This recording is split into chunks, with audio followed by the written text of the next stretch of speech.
Assalamualaikum warahmatullahi wabarakatuh. Alhamdulillah, tidak henti-hentinya kita memuji Tuhan kita Allah sebagaimana layak Ia dipuji sebagai pencipta, zat yang paling pantas untuk dipuji, dicintai, dihormati dan ditunduki. Karena kata kuncinya la ilaha illallah, la ma'budu bihaqqin illallah. Tidak ada Tuhan yang menciptakan, yang memiliki, yang menguasai, yang menyiapkan segala kebutuhan di langit dan di bumi kecuali Allah.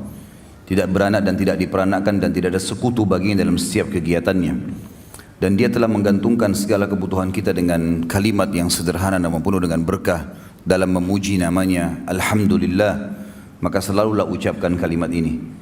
Juga kita panjatkan salam hormat kita selanjutnya kepada manusia terbaik, manusia yang paling pantas untuk dijadikan sebagai suri tauladan. Telah disempurnakan jalur nasabnya, fisiknya dan akhlaknya oleh Sang Pencipta dan dipilih secara langsung menutup risalah kenabian dan kerasulan. Dialah yang telah membawa kepada kita hukum halal haram sehingga kita punya panduan hidup, dan Dia telah menghabiskan 23 tahun dari masa hidupnya, 13 tahun fase Mekah semua dengan hinaan, cacian, dianggap penyihir, penyamun dan juga pendusta.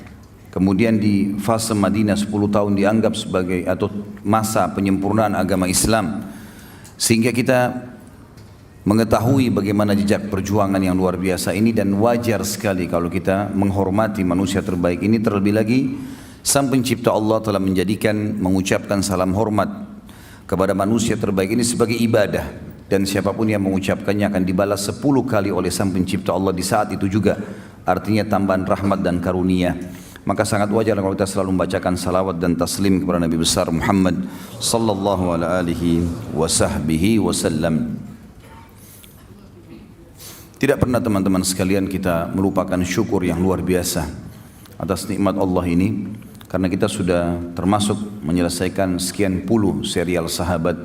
Semoga saja yang lalu-lalu semuanya ikhlas karena Allah dan diterima dijadikan sebagai tambahan amal kita pada hari kiamat.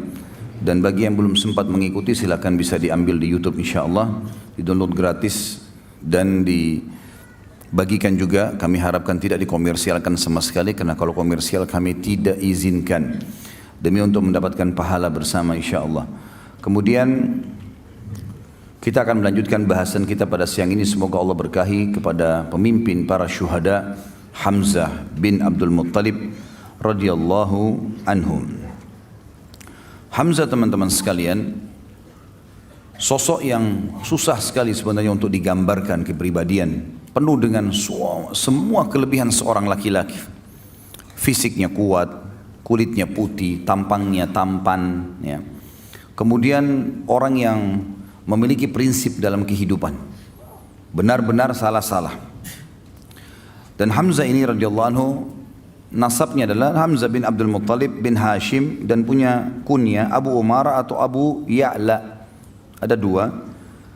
Tentu ayahnya Abdul Muttalib kakek baginda Nabi alaihi salatu wassalam, dan Abdul Muttalib sendiri memiliki 16 orang anak, 10 orang laki-laki dan 6 orang perempuan. 10 orang laki-laki ini ada 6 orang diantaranya yang meninggal sebelum masa kenabian, yaitu anak pertama Abdul Muttalib namanya Harith, kemudian Zirar, kemudian Hijir, kemudian Muqaddam, kemudian Zubair dan Abdullah, ayah Nabi alaihissalatu wassalam. Ini 6 orang meninggal sebelum masa kenabian. Sementara ada 4 orang dari laki-laki yang mendapatkan fase kenabian, 2 orang beriman dan 2 orang dalam keadaan kafir. Yang beriman adalah tokoh kita Hamzah bin Abdul Muttalib dan saudaranya Abbas bin Abdul Muttalib radhiyallahu anhum ajma'in. Dan yang meninggal dalam keadaan kufur sementara mendapatkan fase kenabian adalah Abu Talib dan Abu Lahab. Dan Abu Lahab namanya adalah Abdul Izz. Sementara dari perempuan 6 orang, nama-nama tante-tante Nabi SAW atau saudarinya Hamzah adalah Sofiyah. Dan Sofiyah ini dipastikan masuk Islam. Dia adalah ibunya Zubair bin Awam.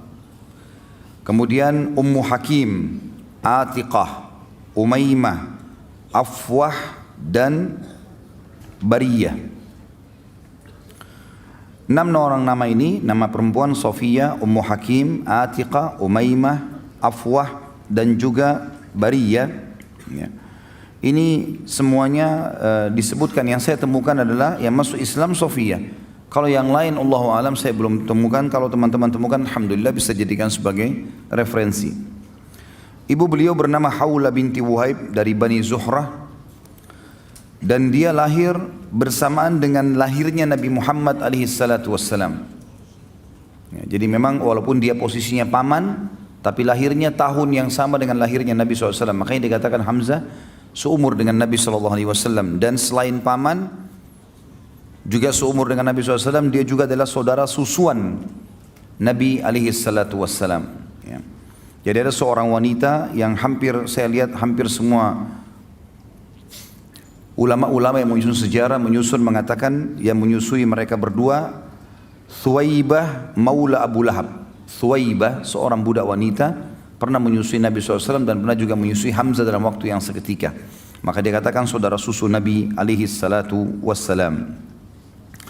Hamzah bin Abdul Muttalib, teman-teman sekalian, berjalan seperti biasa di kehidupan Mekah. Di awal-awal dia adalah orang yang sangat kuat secara fisik, tinggi besar, dan sangat ahli dalam memanah. Oleh karena itu dia sangat gemar sekali berburu, gemar sekali. Di masa mudanya semua dihabiskan dengan itu. Dia naik turun gunung, ke padang pasir, lembah-lembah, dan kekuatan fisik yang luar biasa dimiliki. Dia dengan Umar bin Khattab terkenal. Jadi kalau berburu singa, ya.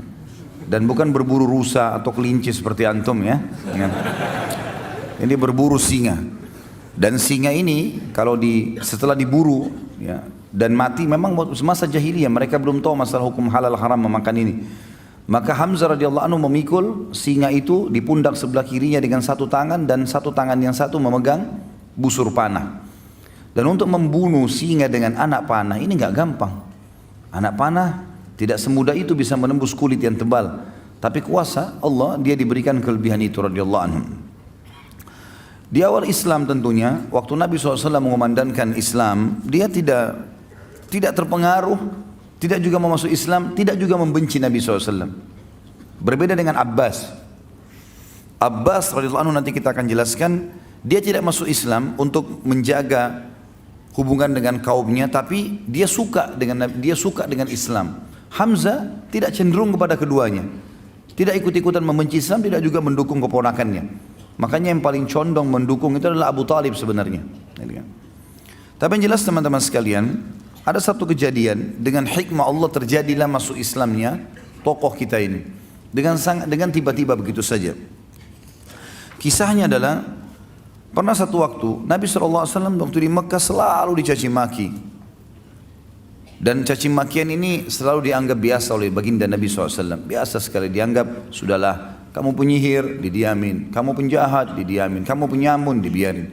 Bahkan Nabi SAW pernah lagi sujud, dituangkan kotoran unta di atas leher beliau SAW diam. Bahkan pernah batang leher beliau diinjak, ya, sampai susah bernafas, gitu kan. Namun Nabi SAW sabar, dibiarin saja, karena tidak ada kekuatan di Mekah. Beliau bersabar dan belum ada perintah untuk melawan pada saat itu. Tapi satu waktu teman-teman sekalian, Abu Jahal waktu melihat Nabi SAW lagi tawaf, dia mengucapkan kata-kata yang sangat menyakitkan, bahkan lebih sakit daripada melukai fisik. Namun dalam buku sejarah tentu tidak disebutkan cacian itu seperti apa. Cuman hampir semuanya mengatakan cacian itu sangat menyakitkan, bahkan mengalahkan sakitnya fisik. Penghinaan yang luar biasa. Dan tidak ada orang yang membela Nabi SAW walaupun dari suku beliau. Ada seorang budak wanita, budaknya Abdullah bin Jud'an. Abdullah bin Jud'an ini adalah orang yang terkenal sangat baik sekali di Mekah. Hadis Aisyah mengatakan, ya Rasulullah, ibnu Jud'an, orangnya sangat baik di Mekah, sangat santun, suka silaturahim keluarga, suka bantu orang susah. Kata Aisyah, ya Rasulullah, dalam hadis Bukhari Muslim, ibnu Jud'an, siapa yang tidak kenal kebaikannya di masa jahiliyah? Apakah bermanfaat amal-amal yang dia kerjakan? Kata Nabi SAW, tidak sama sekali, karena dia belum pernah beriman kepada Allah. Dia tidak syahadat, tidak masuk Islam. Yang jelas Ibnu Jud'an ini, Abdullah bin Jud'an, tidak pernah membenci Nabi SAW, tapi dia tidak masuk Islam. Ada budak wanitanya dia lewat melihat Nabi SAW dicaci maki dengan cara seperti itu, dan dia tahu tuannya ini Abdullah bin Jud'an tidak membenci Nabi SAW. Maka dia pun berusaha mengangkat suaranya mengatakan, hai Quraisy, tidakkah kalian punya sopan santun? Kenapa kalian membiarkan ini? Kenapa dicaci maki? Nggak ada yang peduli. Apalagi ini budak wanita yang bicara. Maka budak ini lari keliling sampai dia keluar pintu gerbang Mekah yang dikenal dengan pintu Bani Syaibah. Begitu keluar di sana dia temu Hamzah. Hamzah baru pulang dari berburu. Lagi bawa singa, ya, di pundak kirinya dengan pegang busur panah. Dan ini yang buat ini cuma Umar bin Khattab sama Hamzah berdua. Kalau dua orang ini masuk ke Mekah sendirian, berburu tidak ditemani sama teman-temannya, sendirian. Yang lain semua pada sibuk, pada mengajak teman-temannya kalau berburu untuk berjaga-jaga, dia enggak. Begitu lewat budak ini mengatakan, wahai Hamzah, tidakkah kau mengetahui apa yang Abu Hakam lakukan terhadap ponakanmu Muhammad? Kata Hamzah, apa yang dilakukan? Kata dia telah mencaci makinya begini dan begitu. Disebutkanlah kalimat-kalimat cacian itu. Tapi sekali lagi dalam riwayat tidak disebutkan. Dan memang tidak ada maslahat kita mengetahui jenis cacian itu. Yang penting memang ini perbuatan yang buruk. Maka kata Hamzah, tidak ada yang membelahnya. Kata budak tersebut, demi Allah tidak ada. Maka Hamzah nggak pakai tunggu pada saat itu. Sambil membawa singa, sambil memegang busur, langsung datangi Abu Jahal di dekat Ka'bah. Tidak pakai banyak ngomong. Singanya ditaruh di sebelah situ, kepalanya Abu Jahal dihantam dengan busur. Berdarah, luka. Karena Abu Jahal waktu itu dianggap rajanya Mekah lah istilahnya, orang yang dituakan di situ. Maka orang-orang sekitarnya mau membela. Kata Hamzah, silahkan. Maju silahkan. Siap untuk mati. Hamzah mau membela. Lalu dia mengatakan kepada Abu Jahal, hai Abu Hakam, berani benar kau caci maki ponakanku, sementara aku dalam agamanya. Kalimat itu, sementara aku dalam agamanya. Padahal Hamzah belum masuk Islam ini. Dia pun tidak tahu kenapa dia ucapkan kalimat itu. Maka Abu Jahal mengatakan, biarkan dia. Memang saya yang salah. Saya sudah berlebihan telah menghina keponakannya. Hamzah radhiyallahu anhu pulang ke rumahnya. Dia renungi kalimat tersebut. Kenapa tadi saya ucapin nih? Apakah besok saya harus kembali ke Quraisy dan mengatakan bahwasanya saya bukan di agamanya Muhammad? Dan ini aib bagi orang Arab menjilat kembali ludahnya. Sudah mengucapkan lalu ditarik, nggak mungkin. Tapi kalau saya tidak perbaiki, saya bukan Muslim, bukan agamanya Muhammad ini. Dia bingung pada saat itu. Pada malam itu dikatakan dalam riwayat-riwayat yang sahih, dia berdoa kepada Allah mengatakan, ya Allah, kalau agama keponakanku Muhammad benar, tanamkan dalam hatiku. Dan kalau seandainya tidak benar, maka hilangkanlah. Berikanlah aku solusi dengan Quraisy. Maka Hamzah pun berkata keesokan paginya pada saat dia bangun, dia merasa dekat, ya merasa tenang dengan agama Nabi SAW, maka dia pun datang mengucapkan syahadat. Dan ini rahasia masuk Islamnya Hamzah radhiyallahu anhu. Masuk Islamnya Hamzah radhiyallahu anhu.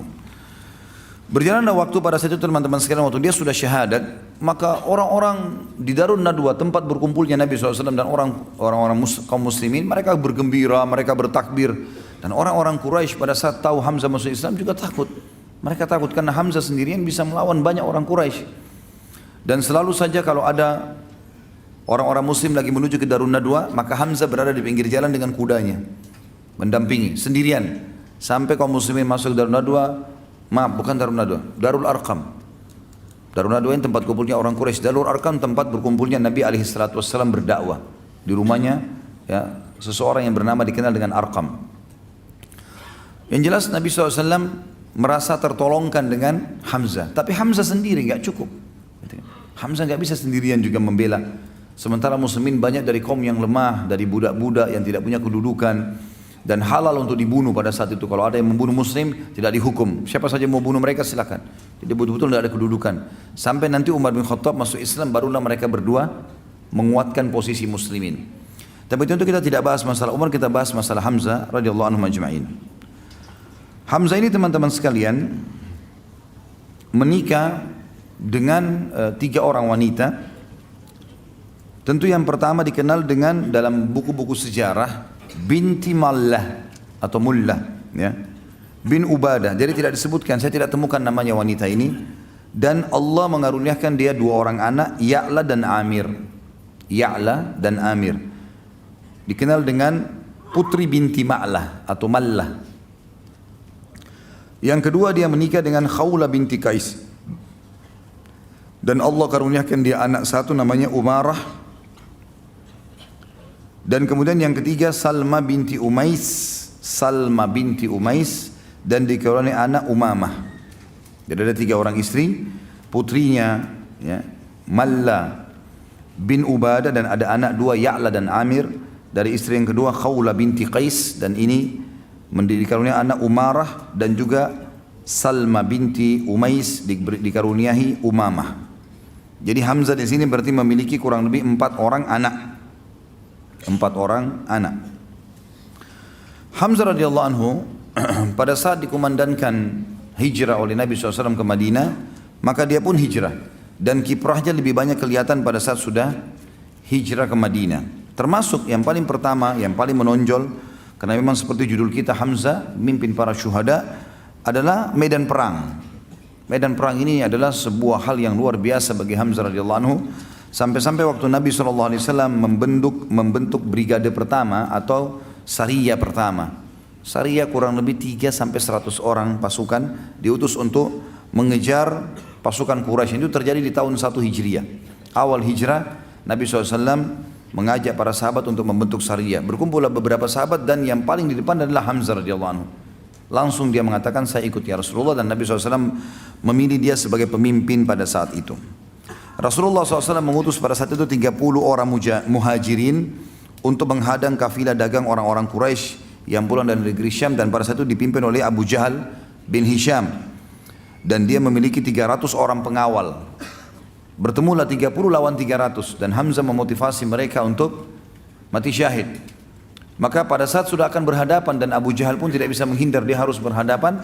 Ternyata tempat itu ada satu suku Arab namanya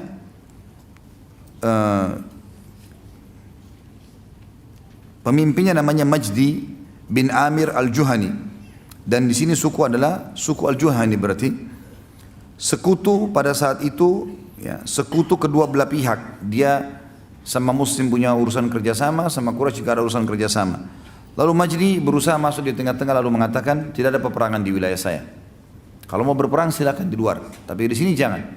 Di tempat suku saya, kekuasaan saya tidak boleh. Maka terjadilah pada saat itu terpisah dan tidak bisa atau tidak jadi peperangan.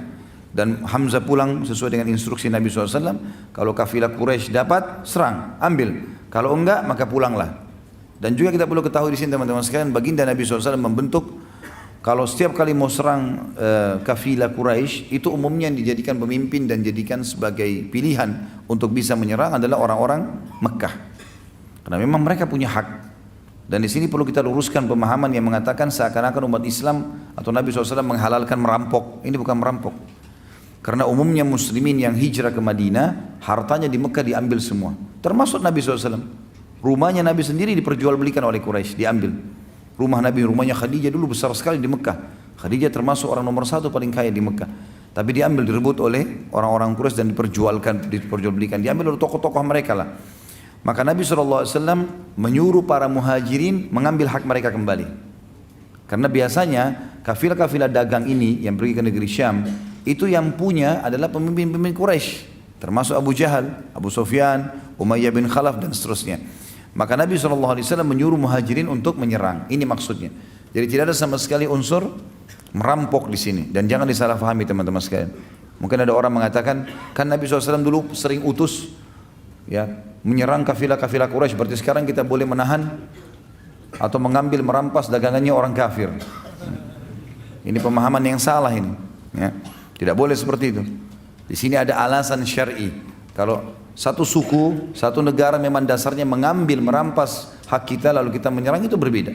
Itu hukum yang lain. Kemudian teman-teman sekalian, kiprah di perang yang lain adalah Badr. Kiprah di perang Badr. Perang Badr terjadi di Ramadan tahun 2 Hijriah. Nabi SAW mengajak siapa saja yang mau dari penduduk Madinah untuk keluar, muslimin. Terkumpul waktu itu bersama Nabi SAW 313 orang. 314 bersama baginda Nabi SAW. Setelah itu termasuk salah satunya adalah Hamzah. Dan Hamzah waktu itu radhiyallahu anhu termasuk ditunjuk oleh Nabi SAW pemimpin orang-orang muhajirin. Berangkatlah mereka ke Badr dengan tujuan mengejar kafilahnya Abu Sufyan, yang pada saat itu dikawal kurang lebih 200 atau 300 orang juga. Kemudian pas tiba di wilayah Badr, kafilah Abu Sufyan lolos. Allah sebutkan panjang lebar dalam surah Al-Badr surah Al-Anfal tentang perang Badr ini. Bahkan Allah menamakan dengan perang atau hari Furqan yang membedakan antara kebenaran dan kebatilan. Allah juga menyebutkan tentang perang Badr ini kalau murni di situ ada campur tangan Allah dalam perang Badr. Allah mengatakan dalam surah Al-Anfal, "A'udzubillahi minasyaitonirrajim walau tawa'adtum lakhtalaftum fil mi'ad walakin liyaqdiyallahu amran kana maf'ula." Kalau kalian saling janjian antara pasukan muslim sama pasukan Quraisy, maka kalian tidak akan mungkin bertemu. Karena dua-duanya belum pernah berperang. Maka agak sulit jiwa pada saat itu untuk berperang. Allah SWT ingin menjadikan perang Badar pemicu supaya muslimin berani untuk mempertahankan kebenaran setelah itu. Yang jelas saudaraku seiman, keluarlah 314 orang ini tiba di wilayah Badar. Ternyata kafilah Abu Sufyan berhasil lewat lembah, gunung, lereng dan berhasil lolos. Tapi sebelumnya Abu Sufyan mengirim surat ke Mekah, kemudian meminta agar Abu Jahal dan grupnya ini semuanya untuk datang, dan terbentuklah 1000 pasukan perang. Beda antara pasukan perang dengan baju besinya, dengan topi besinya, dengan perlengkapan anak-anak panah yang banyak, pedang beberapa beberapa pedang yang dipersiapkan kalau patah, kalau jatuh, itu semua persiapan perang. Kalau persiapan menyerang kafilah beda. 314 orang menyerang 300 orang, berarti berimbang kekuatan atau bahkan muslimin lebih banyak. Cuma tanpa disangka mereka keluar, bahkan banyak di antara sahabat tidak pakai baju besi sama sekali. Ada di antara mereka tidak sama sekali pakai penutup kepala kecuali imamahnya saja. Tidak ada besi yang dipakai karena cuma menyerang kafilah, apalagi bersama Nabi SAW gitu. Pas tiba di wilayah Badar, lolos kafilah Abu Sufyan. Abu Sufyan berhasil mengirim surat, ternyata sudah keluar 1000 orang pasukan dari Mekah. Dan mereka cuma dipisahkan dengan sebuah gunung yang lebih dekat dengan Madinah namanya Udwatid Dunia, dan yang lebih jauh di seberang gunung namanya Udwatil Quswa. Seperti itulah kurang lebih. Yang terjadi teman-teman sekalian, muslimin tiba di Udwatid Dunia dan musyrikin tiba di Udwatil Quswa. Kafilah sudah lewat ya. Kata Allah dalam surah Al-Anfal, "A'udzubillahi minasyaitonir rajim, antum bil udwatid dunya wa hum bil udwatil quswa war rakbu asfala minkum." Ingatlah ketika kalian muslimin tiba di wilayah dunia, sisi gunung yang lebih dekat dengan Madinah, dan orang-orang musyrik Mekah yang 1000 pasukan di Quswa, di sebelahnya gunung, dan rakbu kafilah asfala minkum, lebih rendah dari kalian, maksudnya sudah berhasil lolos ya. Kalau kalian saling janjian maka tidak akan terjadi. Maka ringkas cerita teman-teman sekalian, Allah Subhanahu wa taala menyampaikan kepada Nabi Muhammad SAW kalau ada pasukan sudah tiba, gitu kan. Lalu Nabi SAW bermusyawarah dengan para sahabat, bagaimana saran kalian? Sekarang kafilah sudah lolos, yang ada di depan kita pasukan perang 1000 orang, kafilah 300 orang sudah lolos, nggak ada harta, nggak ada apa-apa. Ini pasukan yang kita hadapi, bagaimana pendapat kalian? Abu Bakar berdiri mengatakan, "Ya Rasulullah, pergi kemana saja yang anda mau." Umar juga mengatakan, "Ya Rasulullah." Mikdad mengatakan, "Ya Rasulullah." Hamzah pun mengatakan, "Ya Rasulullah, jalan." Kami setuju semua. Sampai Nabi SAW mengatakan, "Berikan pendapat." Lalu orang-orang Ansar mengatakan, "Ya Rasulullah." Karena ini baru pertama kali orang-orang Ansar ikut bersama Nabi SAW. Biasanya kalau mau nyerang kafilah selalu orang-orang Quraisy, orang Muhajirin saja. Tapi kali itu orang Ansar diberikan kesempatan. Maka berdirilah Sa'ad radhiyallahu anhu mengatakan, "Ya Rasulullah, seakan-akan anda menginginkan kami orang Ansar." Kata Nabi SAW, "Iya, tentu saja." Lalu kata Sa'ad, "Ya Rasulullah, perintahkan apa saja. Anda mau kemana saja perintahkan, kami akan ikut. Kami bukan berarti mau membela anda di Madinah saja, di mana saja kami akan bela anda. Kalau seandainya anda pun turun ke lautan, anda perintahkan kami akan ikut." Maka Nabi SAW pun senang pada saat itu, persiapan perang sudah akan terjadi.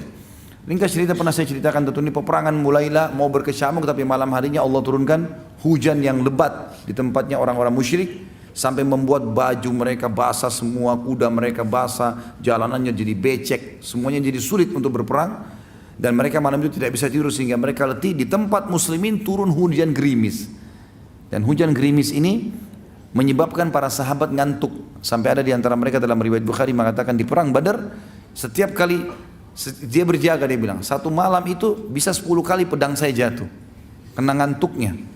Dan ternyata ngantuk ini menghilangkan rasa takut ya. Menghilangkan rasa takut. Orang kalau sudah ngantuk sekali, dia akan tidur di pinggir jalan, dia akan tidur di hutan, pokoknya ngantuk sudah nggak mau tahu gitu kan ya. Tapi kalau orang nggak ngantuk ini susah gitu. Maka ngantuk ini Allah SWT sebutkan dalam surah Al-Anfal juga, amanatan nu'asan, itu ngantuk yang membuat kalian bisa tenang. Maka tanah di tempat muslimin menjadi basah biasa saja, dan padang pasir kalau kering sekali berat untuk dilewatin, kalau basah sekali juga berat, becek melengket semua di sendal dan seterusnya. Maka tempat muslimin jadi basah sedikit sehingga mudah untuk dilangkahi. Juga mereka bisa istirahat malam itu, orang musyrik tidak. Bertemulah pasukan keesokan harinya, 1000 melawan 300. Nabi SAW sempat berdoa di kemah beliau. Berdoa, tentu ini kisahnya panjang, perang Badar sudah saya pernah ceritakan dan ada juga di Sirah Nabawiyah yang sudah kita paparkan panjang lebar insyaAllah di YouTube. Yang jelas Nabi SAW berdoa mengatakan, ya Allah, kalau seandainya engkau membinasakan mereka ini ya Allah, maka tidak ada lagi yang bisa menyembahmu di muka bumi. Maka selamatkanlah, menangkanlah. Abu Bakar sempat mengatakan, ya Rasulullah, tenangkan diri anda, Allah sudah menjanjikan kok. Ringkas cerita, Nabi SAW tertidur sejenak, lalu bangun, lalu tersenyum. Kata Abu Bakar, kenapa ya Rasulullah? Kata Nabi SAW, berita gembira, Allah sudah menjanjikan. Kalau kita berhadapan sama musuh ini, kita pasti menang. Kalau kita pun mengejar kafilah, kita pasti dapat. Salah satunya. Berarti pasti nggak mungkin tidak lolos gitu. Berkecamuklah pada saat itu Nabi SAW bertakbir, mengatur strategi perangnya adalah, Nabi SAW, orang Arab biasa tradisi begini dulu kalau perang. Pasukan menyerang nih, kalau ada yang menyerang dari depan, maka mereka tunggu, bertahan. Menahan dengan tangkisan, dengan perisai mereka. Setelah itu musuh mundur, mereka kasih kesempatan, baru mereka menyerang lagi. Datang lagi nebas, nyerang, kemudian kembali lagi. Begitu terus, nanti dari situ dilihat kalah atau menangnya. Tentu di peperangan sederhana sekali ya. Tapi Nabi SAW mengatur strategi yang berbeda. Kata Nabi SAW, jangan mulai penyerangan. Semuanya duduk di bawah. Duduk di bawah, mereka sampai pegang perisai. Di bagian depan orang-orang yang pegang tombak dan pedang. Di bagian belakang para pemanah. Dibagilah oleh Nabi SAW. Orang-orang Quraisy bingung, belum pernah berperang dengan orang di medan perang duduk. Biasanya orang berhadapan. Dihantam, pukul, kemudian mereka mundur. Seperti itulah. Tapi akhirnya mereka mau berperang gitu kan. Sebelum berperang, ternyata ada 3 orang, ada 1 orang dulu dari Quraisy. Orang ini teman-teman sekalian, orang yang pertama mati dan pertama dinilai sebagai penghuni neraka. Ya. Jadi jangan contoh ya orang itu. Ya. Namanya Al-Aswad bin Abdul Asad Al-Makhzumi. Al-Aswad bin Abdul Asad Al-Makhzumi. Waktu pasukan sudah mau bergerak, tiba-tiba dia maju ke depan. Dia henuskan pedangnya sambil menantang muslimin. Dan dia bersumpah atas nama Lat dan Uzza, atas patung-patungnya, saya akan minum dari sumur orang-orang itu. Maksudnya kaum muslimin. Karena di belakang pasukan muslim ada sumur. Mereka nggak ada sumur gitu. Dengan sombongnya gitu kan. Siapa yang akan menantang saya? Tanpa banyak bicara. Hamzah keluar. Hamzah tahu siapa orang ini di Mekah, walaupun dia ini Al-Aswad terkenal orang yang mahir menggunakan pedang gitu kan. Hamzah terkenal menggunakan panah gitu. Hamzah tidak terlalu mahir dalam masalah pedang, tapi panah iya gitu, umumnya gitu. Tapi dia bisa. Maka Hamzah pada saat itu menunjukkan kemahirannya dalam pedang. Biasanya dengan panah gitu. Maka Hamzah pun maju dan dalam hitungan beberapa waktu saja sudah dikalahkan Al-Aswad ini. Orang-orang Quraisy kaget, mereka taunya Hamzah ini biasanya tahu mana. Kok sekarang kemahiran pedangnya luar biasa. Al-Aswad terkenal dengan pedang, kalah. Dan akhirnya Hamzah menebas kedua betisnya. Terputus betisnya dan Hamzah biarin. Ini orang ngucur darah, bunuhlah saya. Kata Hamzah tidak. Biarin. Rupanya dia untuk memenuhi sumpahnya, dia terus merangkak ke depan pasukan muslimin. Maksudnya dia mau buktikan kalau dia mau bisa minum gitu kan. Kan tadi dia sumpah, dia harus minum air di tengah-tengah muslimin. Begitu dekat sumur, Hamzah bunuh. Gitu. Supaya sumpahnya tidak terpenuhi gitu. Melihat kejadian tersebut, ada 3 tokoh Quraisy yang lain maju lagi. 3 orang yang maju ini saudara adik kakak dengan anak gitu. Yang dikenal dengan Utbah bin Rabi'ah, Syaibah bin Rabi'ah dan Al-Walid bin Utbah. Utbah bin Rabi'ah dan Syaibah bin Rabi'ah adik kakak. Kemudian Al-Walid bin Utbah anaknya Utbah. Jadi kalau kita susun itu Utbah bin Rabi'ah dengan anaknya Walid bin Utbah. Kemudian ada saudaranya Utbah namanya Syaibah bin Rabi'ah. Keluarlah 3 orang ini dengan menggunakan semuanya topi besi, tinggal matanya yang kelihatan. Siapa yang mau menantang duel? Baiklah. Keluar dari muslimin 3 orang, dari Ansar semua yang keluar. Auf ibn Harith dan Muawwidh bin Harith. Ini Auf dan Muawwidh, kalau antum pernah dengar yang saya juga sampaikan di masalah perang Uhud, mereka lah berdua yang menebaskan pedangnya ke Abu Jahal, ya, yang umurnya masih 15 sama 16 tahun. 2 orang yang sangat pemberani luar biasa. Auf bin Harith dan juga Muawwidh bin Harith. Gitu. Ada yang mengatakan namanya Mu'ad dan Muawwidh, tapi yang jelas namanya sama saja. Ini intinya 2 orang. Dan yang ketiga adalah Abdullah bin Rawahah. Keluarlah mereka, karena mereka tidak pakai imam, tidak pakai topi besi. Mereka keluar tadi mau kejar kafilah saja. Maka kelihatan wajahnya. Orang-orang yang 3 orang tadi, Utbah, Syaibah dan Walid, tidak kenal orang-orang ini. Siapa kalian? Mereka sebutin. Kalau mereka juga punya nasab yang baik di orang-orang Ansar. Lalu tiba-tiba Syaibah mengatakan, "Hai Muhammad, keluarkan dari suku kami. Kami nggak mau dari orang-orang Madinah ini, jangan. Orang dari suku kami yang setimpal dengan kami." Maka Nabi SAW mengatakan, "Berdirilah hai Ubaidah." Ubaidah adalah sepupu Nabi SAW. Dan umurnya memang sudah lebih tua dari Hamzah. Kemudian kata Nabi SAW, "Berdirilah wahai Hamzah dan berdirilah wahai Ali." 3-tiganya dari keluarga Nabi SAW. Untuk menunjukkan kepada mereka, bukan orang sembarangan saya kirim, keluarga saya juga. Saya akan korbankan mereka. Tanda kutip di sini ya, berkorban di jalan Allah maksudnya. Maka pergilah ketiga orang ini berhadapan. Lalu karena ketiganya ini mengatakan, "Siapa kalian?" Hamzah memperkenalkan diri. "Apakah kalian melupakan saya?" "Saya Hamzah." Mereka sudah tahu siapa Hamzah. Yang satu Ali. Ali memang masih muda. Lalu yang satu Ubaidah. Ubaidah terkenal. Orang mereka sudah tahu. Maka Ubaidah pun akhirnya melawan Utbah. Nah, Ubaidah yang paling tua, dia melawan Utbah bin Rabi'ah. Lalu Hamzah melawan Syaibah bin Rabi'ah. Dan Ali bin Abi Thalib melawan Al-Walid bin Utbah. Dalam sekejap saja, baru beberapa kali serangan dari Utbah ini, atau dari Syaibah ini, dihindari oleh Hamzah dan Hamzah berhasil membunuhnya. Ali bin Abi Thalib pun dalam sekejap setelah Hamzah langsung membunuh Al-Walid. Tinggal Ubaidah bersama dengan Utbah, gitu kan? Tinggal 2 orang ini. Maka yang terjadi adalah dua-duanya saling menghantamkan pedang dan akhirnya dua-duanya luka. Pada saat luka dan terjatuh, maka Hamzah dan Ali menyelamatkan Ubaidah, dibawa ke pasukan muslimin, lalu kemudian keduanya kembali untuk membunuh Utbah. Dan terbunuhlah 3 orang tokoh Quraisy pada saat itu. Dan pada mereka lah teman-teman sekalian turun firman Allah surah Al-Hijr. Tepatnya kepada Hamzah, Ubaidah dan Ali radhiyallahu anhum ajma'in. Surah Al-Hijr yang berbunyi ayat 19, "A'udzu billahi minasyaitonir rajim. Hadzani khasmani ikhtasamu fi rabbihim." Al-ayat. Sebagaimana diriwayatkan oleh Imam Bukhari nomor 4743, Imam Muslim 3033 dan Ibnu Majah nomor 2835. Dari Abu Dzar radhiyallahu anhu bahwa dia bersumpah tentang duel 1 lawan 1. Pada saat itu maksudnya masing-masing bersumpah untuk melawan. Dari 3 orang Quraisy dan orang-orang muslim akan menjawabnya. Maka Allah turunkan di medan perang pada saat itu ayat ini, yang berarti inilah 2 golongan orang mukmin dan orang kafir yang bertengkar. Mereka bertengkar mengenai roh mereka. Maka turunlah ayat ini pada Hamzah dan 2 rekannya, golongan mukmin, dan Utbah dan 2 rekannya, golongan kafir, ketika mereka berduel satu sama yang lainnya.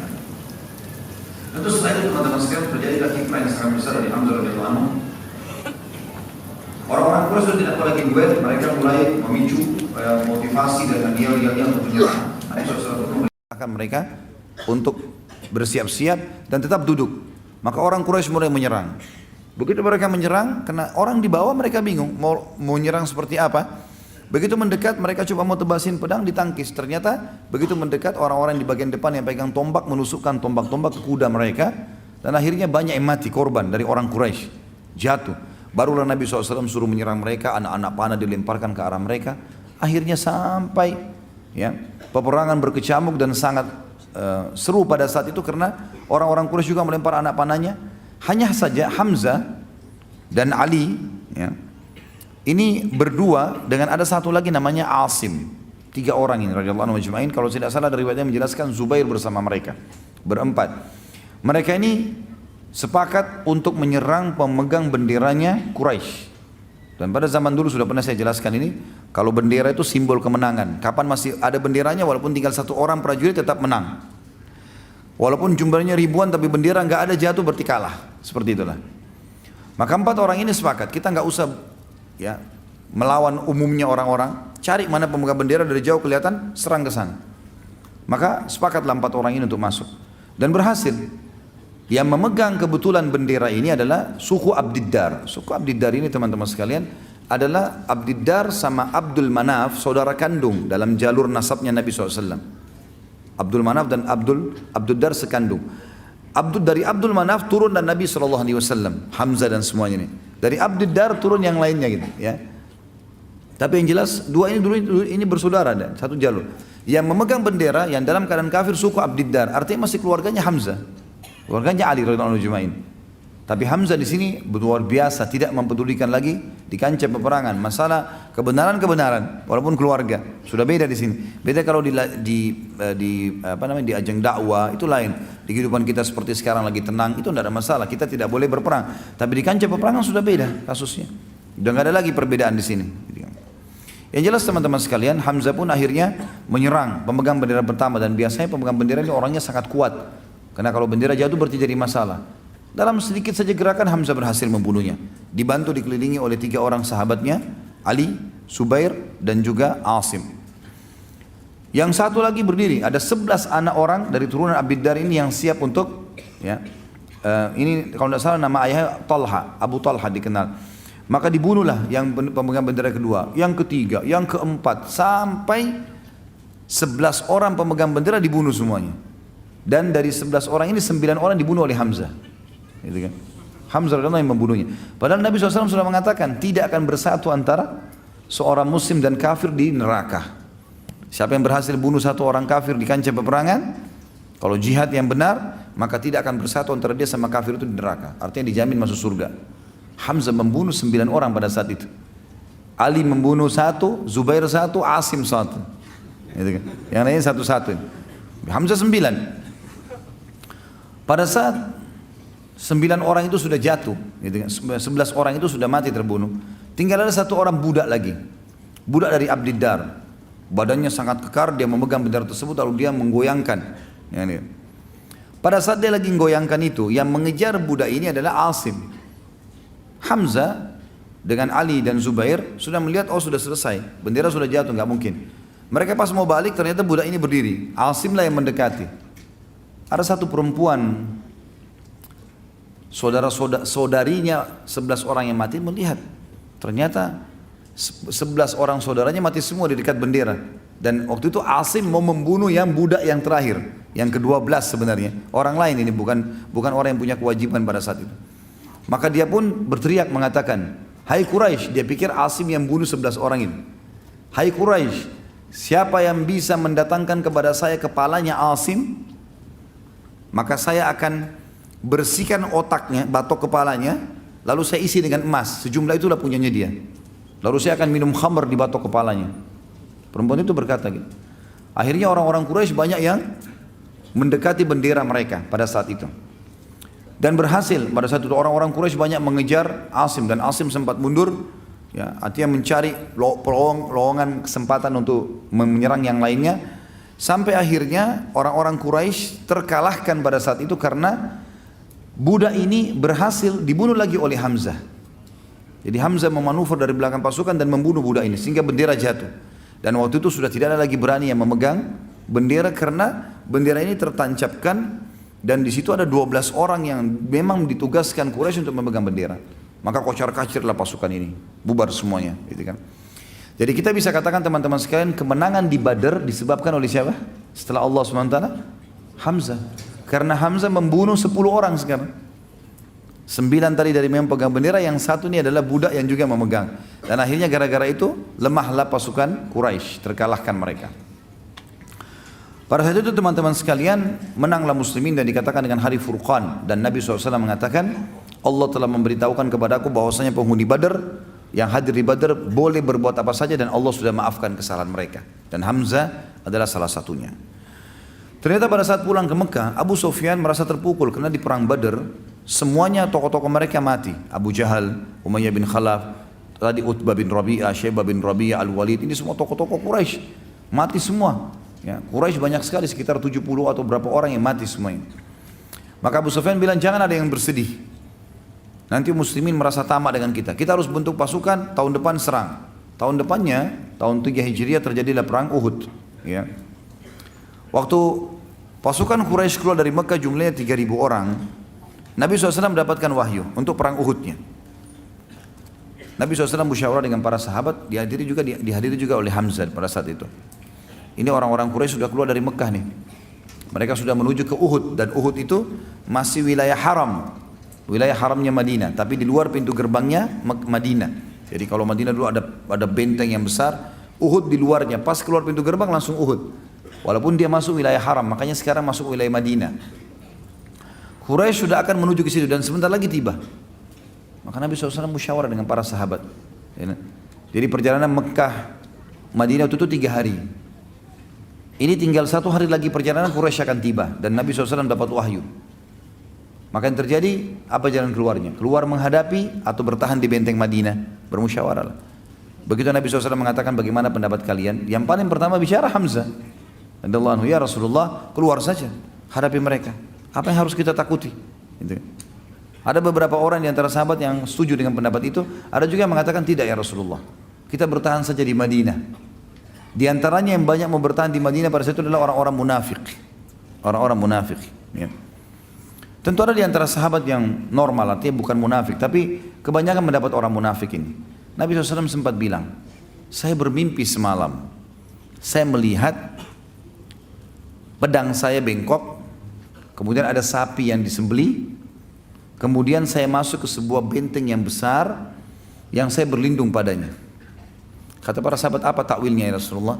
Kata Nabi SAW, kalau pedang bengkok ini berarti ada kerabat saya yang akan mati. Dan masalah sapi yang disembelih berarti ada sahabat saya yang meninggal dunia. Dan benteng yang kokoh adalah kota Madinah. Kata mereka, kalau begitu ya Rasulullah, bagaimana pendapat anda? Nabi lihat pendapat mayoritas keluar. Maka kata Nabi, baiklah kita keluar saja hadapi musuh, gak usah bertahan di benteng Madinah.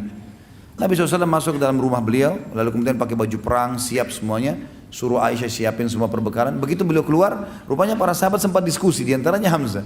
Kayaknya kita sudah memaksa Nabi SAW keluar. Nabi sepertinya lebih cenderung untuk tidak keluar, bertahan di Madinah gitu kan. Maka kata Hamzah, coba kita ke rumah Nabi SAW, bicara coba. Siapa tahu memang beliau tidak mau keluar. Tapi Nabi SAW pas Hamzah tiba di rumahnya Nabi sudah keluar. Di atas kuda, sudah pakai baju besi, sudah pakai perisai, pegang perisai pedang dan seterusnya. Maka kata mereka Hamzah dan teman-temannya, ya Rasulullah, kayaknya kami memaksakan anda keluar. Kalau anda mau tinggal di Madinah nggak masalah. Maka keluarlah hadis Nabi SAW yang mulia, tidak layak bagi seorang Nabi yang sudah pakai baju perang, masih punya pilihan ragu untuk tidak berperang melawan musuh.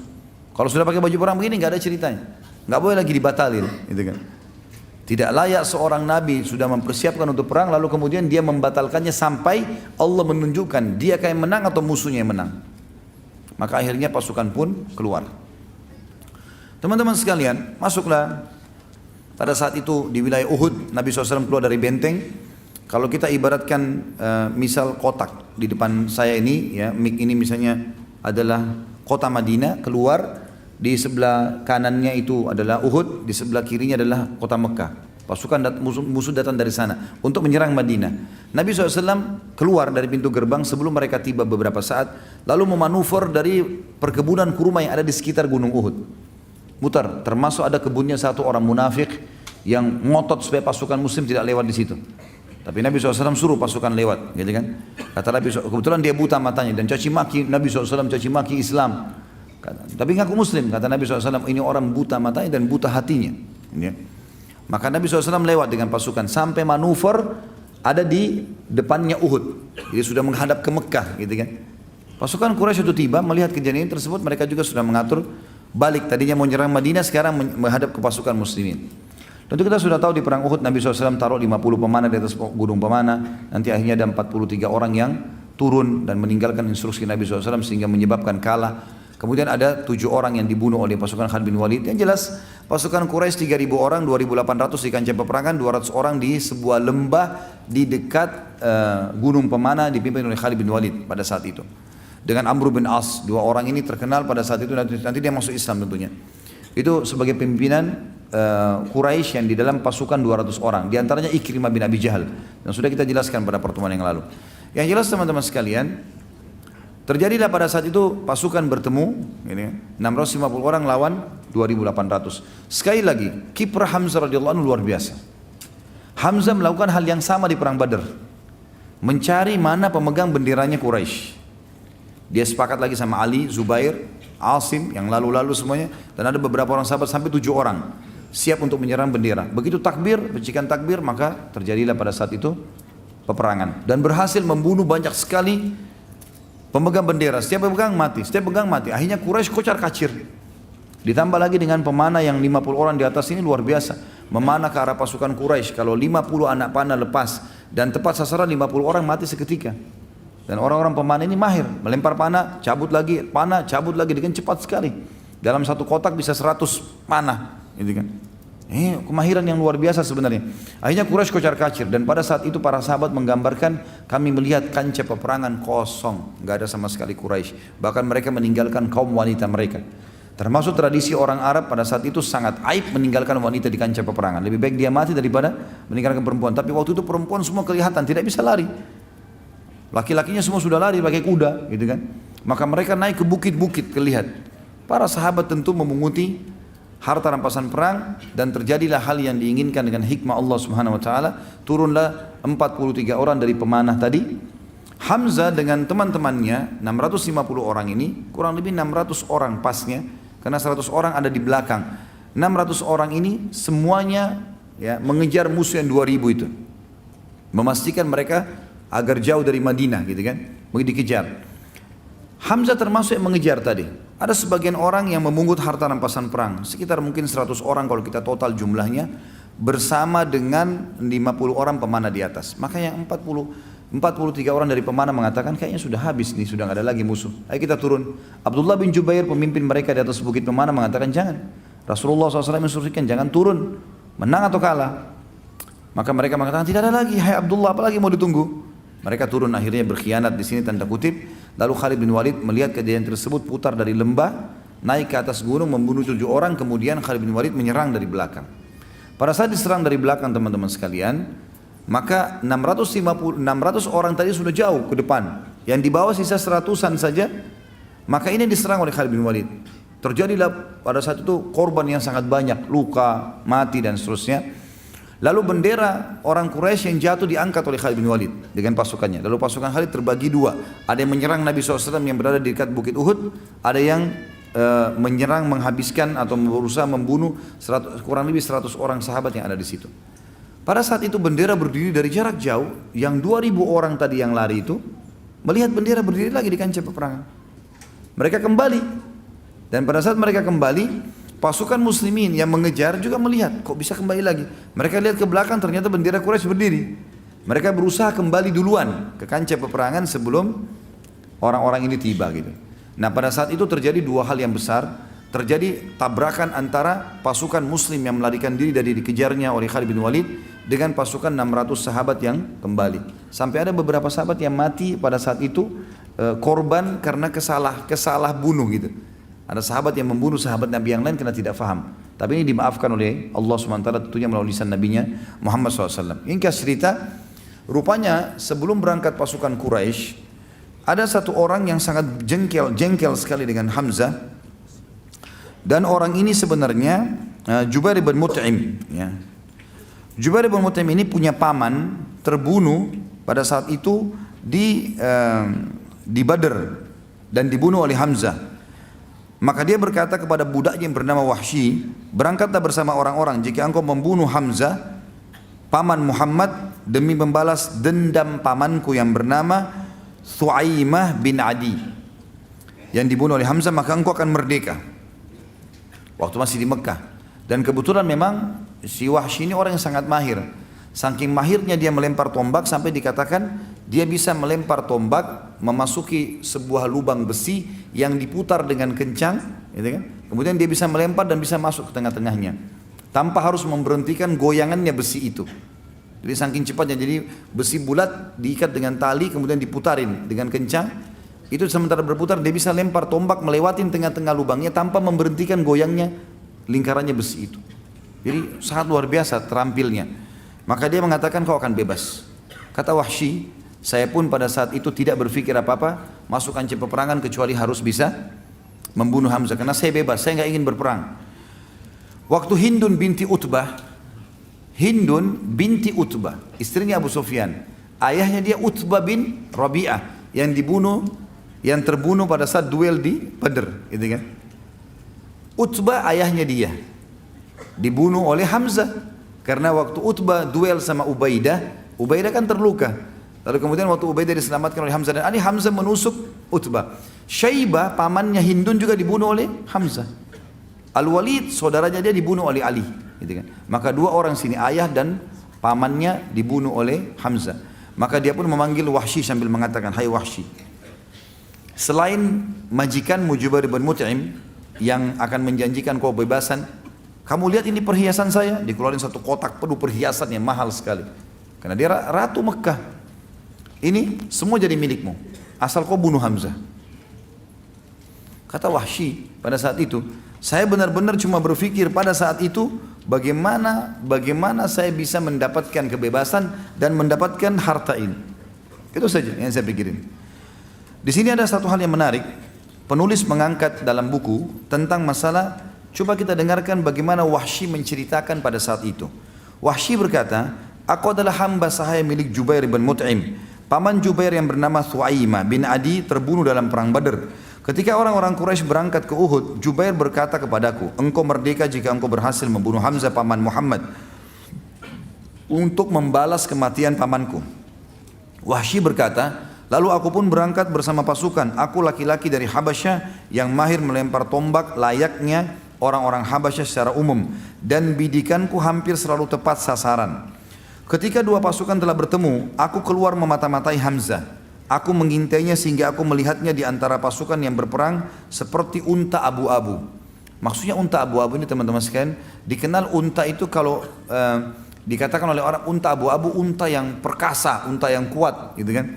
Unta yang biasanya kalau unta jantan berwarna abu-abu itu dia bisa memiliki beberapa unta betina yang lain, punya kelebihan.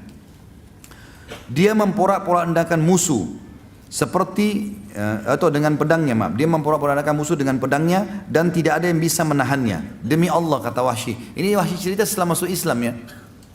Dia mengatakan, demi Allah saat itu aku sedang mengincarnya dan menginginkannya. Aku bersembunyi di balik pohon atau batu agar dia mendekat kepadaku.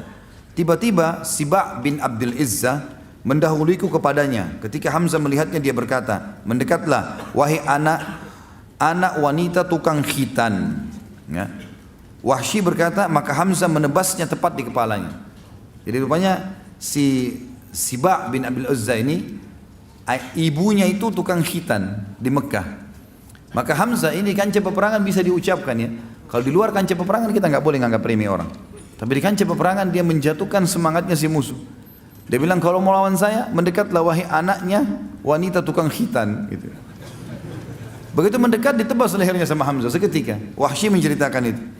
Dan itu tepat di depan matanya Wahsy. Wahsy melihatnya.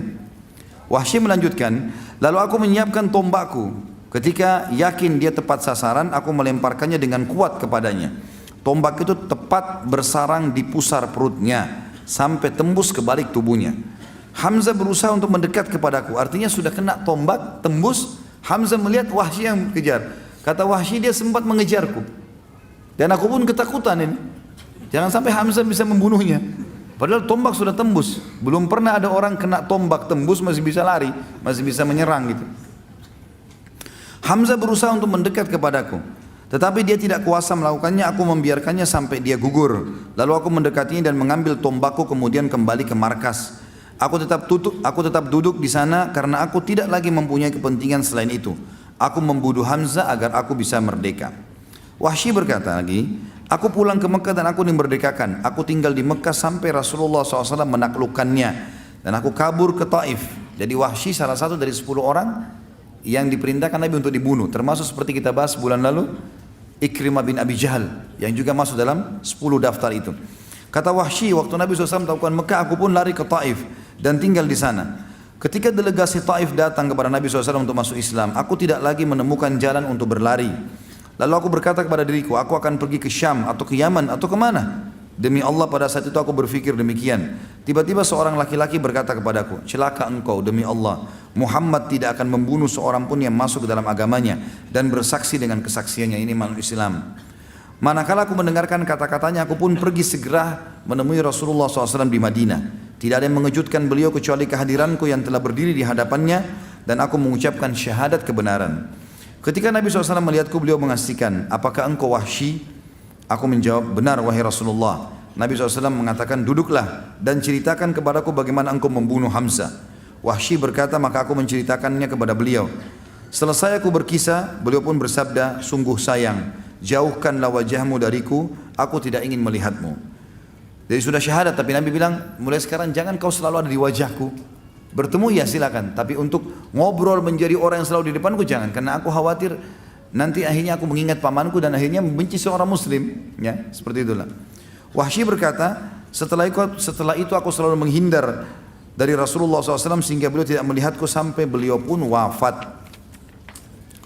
Wahsy berkata, masih lanjutan satu paragraf lagi, ketika kaum muslimin berangkat untuk menyerang Musailamah al-Kadzab. Jadi di zaman Nabi SAW meninggal ada orang yang mengaku sebagai Nabi tapi dusta, namanya Musailamah al-Kadzab. Aku berangkat bersama mereka setelah syahadat tentu tadi ya, membawa tombak yang dulu aku gunakan untuk membunuh Hamzah. Ketika kedua pasukan bertemu, aku melihat Musailamah dengan pedang di tangannya. Demi Allah aku tidak mengenalnya. Tiba-tiba seorang laki-laki Ansar mengincarnya dari sisi yang lain. Masing-masing dari kami mengincarnya. Ketika pulang itu pun tiba, aku melepaskan tombakku dan menancap tepat di tubuhnya. Lalu orang Ansar itu melengkapinya dengan menebasnya dengan pedang. Hanya Allah yang mengetahui siapa dari kami yang membunuhnya. Jika aku yang membunuhnya, maka aku telah membunuh sebaik-baik orang setelah Rasulullah SAW, yaitu Hamzah. Dan aku juga telah membunuh seburuk-buruk orang, maksudnya adalah Musailamah al-Kadzab. Dan ini sanadnya kuat, disebutkan oleh Ibnu Hisham dalam kitab sirahnya, Ibnu Athir juga dalam Usudul Ghabah, dan Ibnu Abdul Bar juga dalam Al-Isti'ab, ya. Dan seterusnya ada beberapa orang yang menyebutkan masalah ini. Dalam riwayat lain teman-teman sekalian dikatakan Wahsy berkata, pada saat aku berusaha menombak Hamzah, maka aku ketakutan karena dikejar olehnya. Kemudian aku pun berusaha melemparnya dari jarak jauh. Sampai akhirnya tombak itu tersasarkan ke perutnya dan tembus ke belakang. Dia pun sempat mengejarku dan aku ketakutan jangan sampai Hamzah mendapatiku. Itu tambahan riwayat. Riwayat yang lain, riwayat juga tambahan di akhirnya mengatakan, aku pun pada saat itu gelisah semenjak Nabi SAW tidak mau melihat wajahku. Ya, artinya Wahsy untuk menghindar. Ya. Maka dia mengatakan, aku merasa ini dosa yang sangat besar dan aku tidak bisa mengobatinya kecuali aku harus membunuh musuh Allah yang juga besar sehingga bisa mengobatinya. Maka pada saat terjadi perang melawan Musailamah al-Kadzab di zaman Abu Bakar radhiyallahu anhu, maka aku pun ikut dan aku pun mencari Musailamah al-Kadzab sampai aku melihatnya dan aku mempersiapkan tombakku yang aku gunakan untuk membunuh Hamzah dulu dan aku melemparkan di titik yang sama. Jadi dulu di perutnya, ini juga di perutnya, sampai tembus ke belakang, sebagaimana dulu Hamzah terbunuh. Kemudian aku mencabut tombakku dan aku pun mengatakan kalau aku membunuhnya, dan ada orang Ansar datang menebasnya dengan pedang. Maka aku mengatakan aku telah membunuh manusia yang paling buruk sebagai balasan telah membunuh manusia yang terbaik, maksudnya Hamzah. Seperti itulah riwayatnya. Teman-teman sekalian, pada saat Hamzah radhiyallahu anhu mati di sini, terbunuh mati syahid, maka Nabi SAW waktu lihat jenazahnya dalam sebuah riwayat yang sahih, riwayat Bukhari, kata Umar bin Khattab, kami belum pernah mendengarkan Nabi SAW menangis terisak-isak seperti pada saat melihat jasad pamannya Hamzah. Ternyata muslimin terdesak pada saat perang sudah mulai banyak yang kalah, maka muslimin terdesak dan Nabi SAW kita tahu dipukul oleh Ibnu Qami'ah, ya.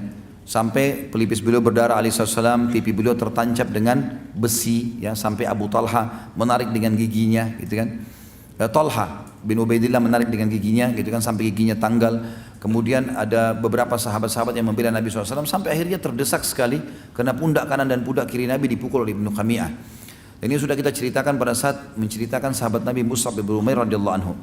Ringkas cerita muslimin naik ke atas gunung dan akhirnya Abu Sufyan mengatakan terjadi Tentu ada dialog di situ, tapi yang jelas kita ringkaskan saja. Kata Abu Sufyan, telah terjadi mutilasi di pasukan kalian dan itu bukan saya yang perintahkan. Saya tidak larang, saya juga tidak perintahkan. Maka jangan bawa-bawa ini kepada saya gitu. Ternyata memang Hindun pada saat mendengarkan, melihat Wahsy mengatakan, "Hai Wahsy, di kancah peperangan, apa kau berhasil membunuh Hamzah?" Dia bilang, "Iya, berhasil." Kata Hindun, "Mana dia?" "Cari jasadnya." Dicari jasadnya, gitu kan. Dan ditemukan Hamzah, ternyata dia meletakkan bulu burung merpati di baju besinya. Itu ciri khasnya beliau. Dan nanti dikenalnya Hamzah juga pada saat itu karena adanya bulu itu yang dipenuhi dengan darah. Maka Wahsy pun mengatakan, "Itu sana, yang di dadanya ada bulu merpati." Hindun pun mendekat, lalu Hindun menyuruh agar hidungnya dipotong, radhiyallahu anhu. Kemudian juga dibelah dadanya dan dikeluarkan jantungnya. Ya, Hindun pun berusaha memakannya karena jengkelnya ayahnya dan pamannya terbunuh, tapi dia tidak mampu dan dia membuangnya. Jadi pemandangan yang sangat luar biasa. Bayangkan kalau paman kita seperti ini, hidungnya terpotong, darah semuanya, kemudian dadanya terbelah dan jantungnya kecabut dan dibuang begitu saja di situ. Maka Nabi SAW waktu itu menangis terisak-isak. Tapi wahyu datang. Jibril datang menyampaikan kepada Nabi SAW dan mengatakan, dan beliau menyabdakan ini kepada para sahabatnya, Hamzatu sayyidus syuhada'i yawmal qiyamah. Hamzah ini pemimpinnya para syuhada di hari kiamat nanti. Jadi enggak usah kau sedih hai Muhammad, ini bukan cuma mati syahid biasa, dia akan jadi pemimpin para syuhada di sana, ya, di akhirat nantinya. Tentu teman-teman sekalian, ada banyak riwayat yang menjelaskan tentang masalah keutamaan Hamzah ini, ya.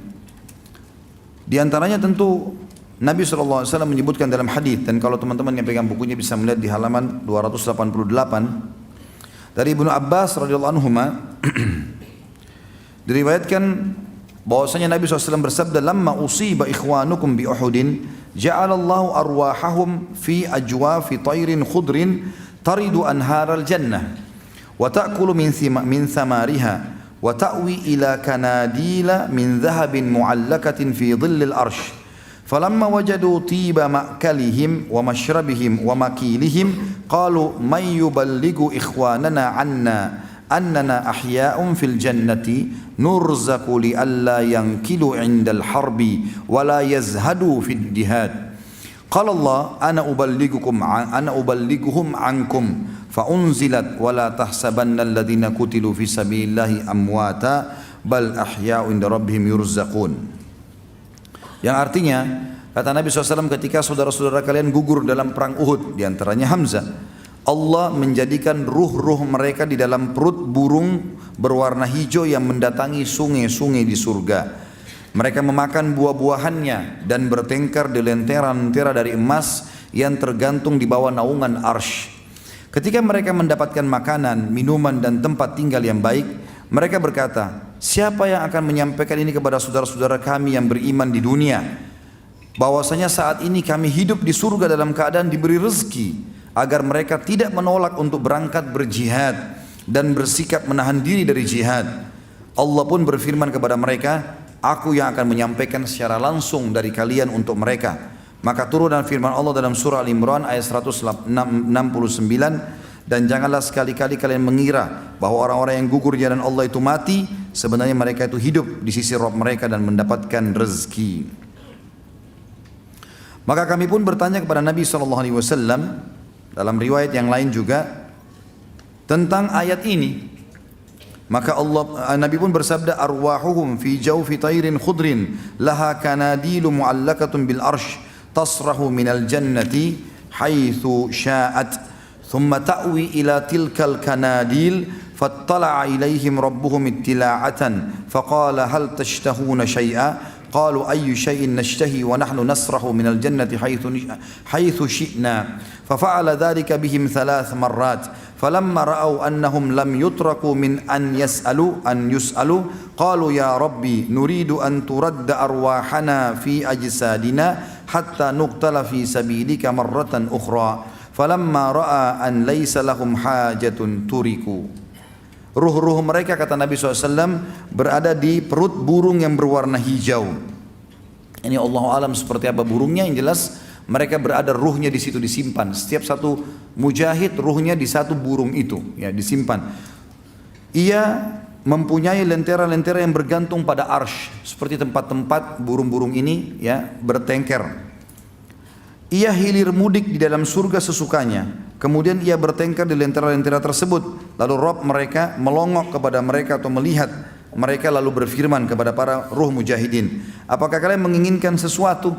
Mereka menjawab, apa yang kami inginkan sementara kami hilir mudik di surga sesuka kami. Lalu Allah melakukan hal itu kepada mereka sebanyak 3 kali. Diulangi, mau sesuatu enggak?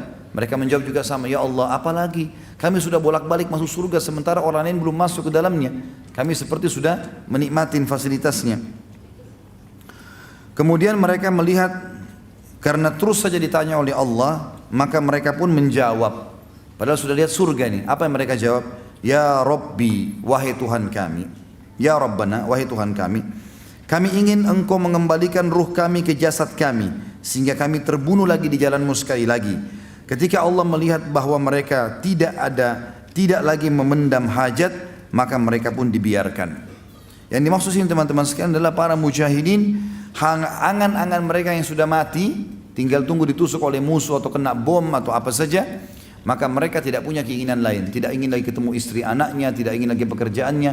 Yang dia ingin kembali masuk ruhnya di jasadnya, perang lagi, dibunuh lagi oleh musuh. Saking besarnya pahala yang telah dijanjikan oleh Allah subhanahu wa ta'ala. Di dalam riwayat lain, pada saat Nabi SAW melihat jasadnya Hamzah radhiyallahu anhu di Uhud, dari Anas radhiyallahu anhu meriwayatkan, dan hadis ini diriwayatkan dengan sanad hasan oleh Imam Ahmad nomor 128 dan Abu Daud 3136.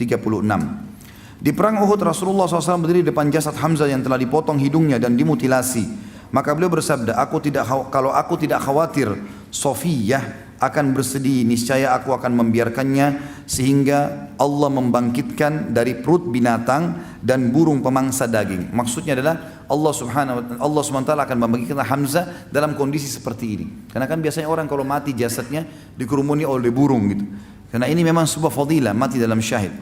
Yang dimaksud dengan Sofiyah adalah tantenya Nabi SAW, jadi saudaranya Hamzah yang memang sedih kalau meninggal saudaranya. Ada yang mengatakan Sofiyah juga anak Hamzah. Hamzah lalu dikafani dengan sehelai kain. Jika kepalanya ditutupi dengannya maka kedua kakinya terlihat, dan jika kedua kakinya ditutupi dengannya maka kepalanya terlihat. Nabi SAW tidak mensolati seorang pun dari para syuhada. Nabi SAW bersabda, aku akan menjadi saksi bagi mereka. Nabi SAW mengumpulkan 2 atau 3 orang dalam satu liang lahat. Sebelumnya Nabi SAW bertanya, siapa yang paling banyak hafalan Qur'annya? Lalu Nabi SAW mendahulukannya di dalam liang lahat. Dan Nabi SAW mengkafani 2 atau 3 orang dengan 1 lembar kain kafan. Riwayat lain juga menjelaskan kepada kita dengan sanad yang kuat oleh Imam Ahmad nomor 84, Ibnu Majah nomor 1591. Ibnu Umar meriwayatkan dari Anumah, ia berkata Rasulullah SAW pulang dari perang Uhud, lalu beliau mendengarkan kaum wanita dari Bani Abdul Ash'al menangisi orang-orang yang gugur. Bani Ash'al adalah suku Khazraj, ya. Suku Aus, salah satu cabang dari suku Aus di Madinah. Jadi karena banyak yang jadi korban di perang Uhud, maka wanita-wanita mereka pada menangis, anak mereka dan istri mereka, ibu mereka. Nabi SAW menemukan tidak ada satupun orang yang menangisi Hamzah. Sebagian ahli sejarah mengatakan maksudnya adalah ketiga istrinya Hamzah ternyata itu semua di Mekah. Semua di Mekah. Dan kemungkinan besar mereka tidak ikut bersama Hamzah hijrah ke Madinah, bahkan tidak ikut masuk Islam, gitu kan. Maka Hamzah ke Madinah sendirian, dan beliau terbunuh di tahun 3 Hijriah, baru 3 tahun Hijrah sudah meninggal, mati syahid. Maka Nabi SAW menemukan tidak ada yang menangisi Hamzah, anak-anaknya, istrinya semua di Mekah, gitu kan. Maka kaum wanita Ansar datang kepada Nabi SAW. Nabi bersabda tadinya tidak ada yang menangisi Hamzah. Lalu wanita-wanita Ansar datang di hadapan Nabi SAW, kemudian menangisi Hamzah. Lalu beliau tidur, kemudian beliau bangun sedangkan para wanita masih tetap menangisi Hamzah. Maka Nabi SAW mengatakan, apakah wanita ini masih di sini sampai sekarang masih menangisi Hamzah? Perintahkan mereka agar pulang. Jangan lagi ada yang menangisi orang yang gugur sejak hari ini. Ya. Jadi maksudnya adalah Nabi SAW cuma membolehkan orang menangisi sampai suaranya terisak segala macam, itu hanya sampai pada saat itu saja. Selesai ini udah nggak boleh. Bahkan keluar hadis larangan niyaha, teriak-teriak pada saat menangis. Sebelumnya tadinya ini terjadi, ya. Pada saat mereka menangisi terakhir Hamzah dan Nabi SAW melarangnya. Hassan bin Thabit radhiyallahu anhu, sahabat Nabi yang terkenal juga penyair Nabi, menyebutkan syairnya, berkata, tinggalkan rumah yang bekasnya telah punah, menangislah untuk Hamzah pemilik kemuliaan. Penggerak kuda manakala ia tidak bergerak, layaknya singa di hutan, seorang kesatria pemberani. Putih di puncak kemuliaan dari Bani Hashim, tidak menolak kebenaran dengan kebatilan. Abdullah bin Rawaha juga mengatakan radhiyallahu anhu majma'in, kedua mataku menangis dan ia memang patut untuk menangis padahal tangisan tidak berguna. Demikian pula dengan ratapan atas singa Allah. Manakala di pagi hari mereka mengatakan apakah laki-laki yang gugur itu adalah Hamzah, kaum muslimin menderita kekalahan karenanya. Di sana tanpa kecuali Rasulullah juga terluka. Wahai Abu Ya'la, maksudnya gelarnya si Hamzah ini karena anaknya Ya'la, kamu memiliki pilar-pilar yang terguncang. Engkau adalah orang mulia, orang baik dan penyambung silaturahim. Maksudnya ini semua puji-pujian ya. Puji-pujian kepada Hamzah, artinya kamu punya prinsip, kamu punya pendirian, kamu mati syahid, kamu segala macam.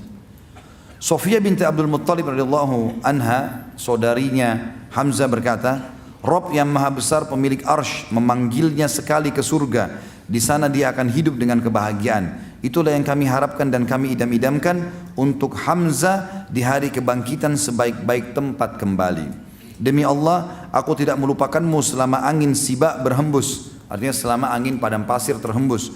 Aku menangis dan bersedih untukmu ketika aku tinggal atau bepergian. Untuk singa Allah, di mana dia adalah seorang pemuka yang mulia, membela agama Islam melawan setiap orang kafir. Aku berkata dan keluargaku telah mengumumkan berita kematiannya. Semoga Allah membalas saudaraku dan pelindungku sebaik-baiknya. Abdurrahman ibn Auf, teman-teman sekalian, sahabat Nabi yang tidak kenal namanya, masyhur, 10 orang dijamin masuk surga. Dia dianggap bahkan oleh Umar bin Khattab adalah orang yang paling layak jadi khalifah setelah Umar meninggal. Tapi Umar tidak mau menunjuknya begitu saja. Dan terkenal sekali dengan soalan, dia memberikan atau mengungkapkan kalau Hamzah lebih afdal dari dia. Sebagaimana disebutkan dalam riwayat, dan riwayat ini disebutkan oleh Imam Bukhari nomor 1275. Dari Sa'ad ibn Ibrahim dari ayahnya Ibrahim bahwa hidangan disuguhkan kepada Abdurrahman ibn Auf yang saat itu sedang berpuasa. Maka dia pun berkata, Mus'ab ibn Umair terbunuh dan dia lebih baik daripada aku. Dia dikafani dalam sehelai kain. Jika kepalanya ditutupi dengannya maka kedua kakinya terlihat, dan jika kedua kakinya ditutupi maka kepalanya terlihat. Hamzah pun gugur dan dia lebih baik daripada aku. Kemudian dunia dibentangkan kepada kami sedemikian rupa. Atau dia juga berkata dalam riwayat lain, dan kami diberi dunia apa yang telah diberikan kepada kami. Kami khawatir balasan dari kebaikan-kebaikan kami telah disegerakan kepada kami. Lalu Abdurrahman menangis dan dia meninggalkan makanan. Maksudnya adalah Hamzah, Mus'ab di awal-awal Islam sudah mati syahid, aman sudah mereka di surga. Kami masih hidup dan kami dibukakan kekayaan-kekayaan dunia, kemenangan-kemenangan yang luar biasa gitu. Ya. Sampai Abdurrahman ibn Auf masih hidup di zaman Umar bin Khattab yang ada ekspansi Islam ke Syam dan Persia. Maka dia mengatakan, kami khawatir jangan sampai nanti ini dunia dibuka ini, kebaikan akhirat sudah didahulukan, sementara Hamzah dan Mus'ab justru mendapatkan kebaikan yang sangat banyak. Salah satu hal yang terjadi yang sangat besar dan merupakan kelebihan daripada Hamzah radhiyallahu anhu adalah beliau dimandikan oleh malaikat jenazahnya. Disebutkan dalam sebuah riwayat yang dihasankan oleh At-Tabarani dari Ibnu Abbas radhiyallahu anhuma bahwasanya Nabi SAW bersabda, "Ra'aitul malaikata tugassilu Hamzah bin Abdul Muttalib wa Handalah ibn Rahib." Aku melihat para malaikat memandikan Hamzah bin Abdul Muttalib dan Handalah bin Ar-Rahib. Dari Jabir juga radhiyallahu anhu ia berkatakan ketika Muawiyah hendak mengalirkan mata airnya terletak di Uhud. Jadi Muawiyah waktu jadi khalifah sempat datang ke Madinah. Ada mata air yang dia ingin alirkan supaya masyarakat Madinah bisa dapatkan. Orang-orang menulis surat kepadanya, kami tidak mungkin mengalirkannya kecuali di atas jasad para syuhada. Jadi kalau mau dialirkan ke Madinah, mata air itu harus lewatin kuburannya para syuhada Uhud. Maka Muawiyah menjawab, pindahkan mereka. Jasad-jasadnya dikeluarin, dipindahin kembali, gitu kan. Ini kurang lebih terjadi di tahun 40-an. Yang saya tahu sekitar 40-an sekian atau 50-an ya. Jadi ini kurang lebih 50 tahun setelah meninggalnya Hamzah radhiyallahu anhu. Hamzah meninggal tahun 3 Hijriah. Ini kalau tidak salah terjadi tahun, kalau saya tidak salah 53 atau 43 ya. Allah alam, ini kepastian jelas ini terjadi.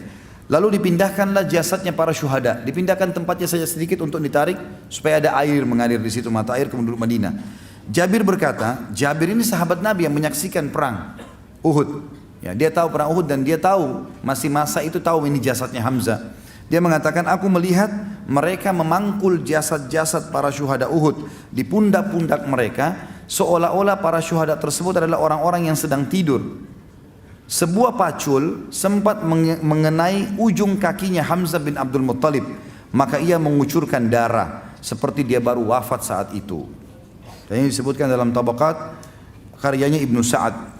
Dan begitulah teman-teman sekalian kelebihan yang luar biasa. Dalam riwayat lain dikatakan terjadi juga banjir besar di Madinah, di tepatnya di tahun 153 Hijriah. Jadi kurang lebih 150 tahun setelah kejadian perang Uhud. Kalau tadi kan ini sekitar 50 tahunan atau 40 tahunan. Ini terjadi 150 tahun setelah itu. Terjadi banjir besar di Madinah, dan pada saat itu orang masih turun-temurun menceritakan tentang ciri-cirinya para syuhada, wajahnya mereka benih dan begitu. Dan di Uhud maksudnya, karena Uhud dekat sekali dengan Madinah dan sampai hari ini kita sering mengunjungi, ya. Maka yang terjadi adalah banjir besar terjadi, dan padang pasir kalau ada air maka dia merosot sampai ke dalam, gitu kan.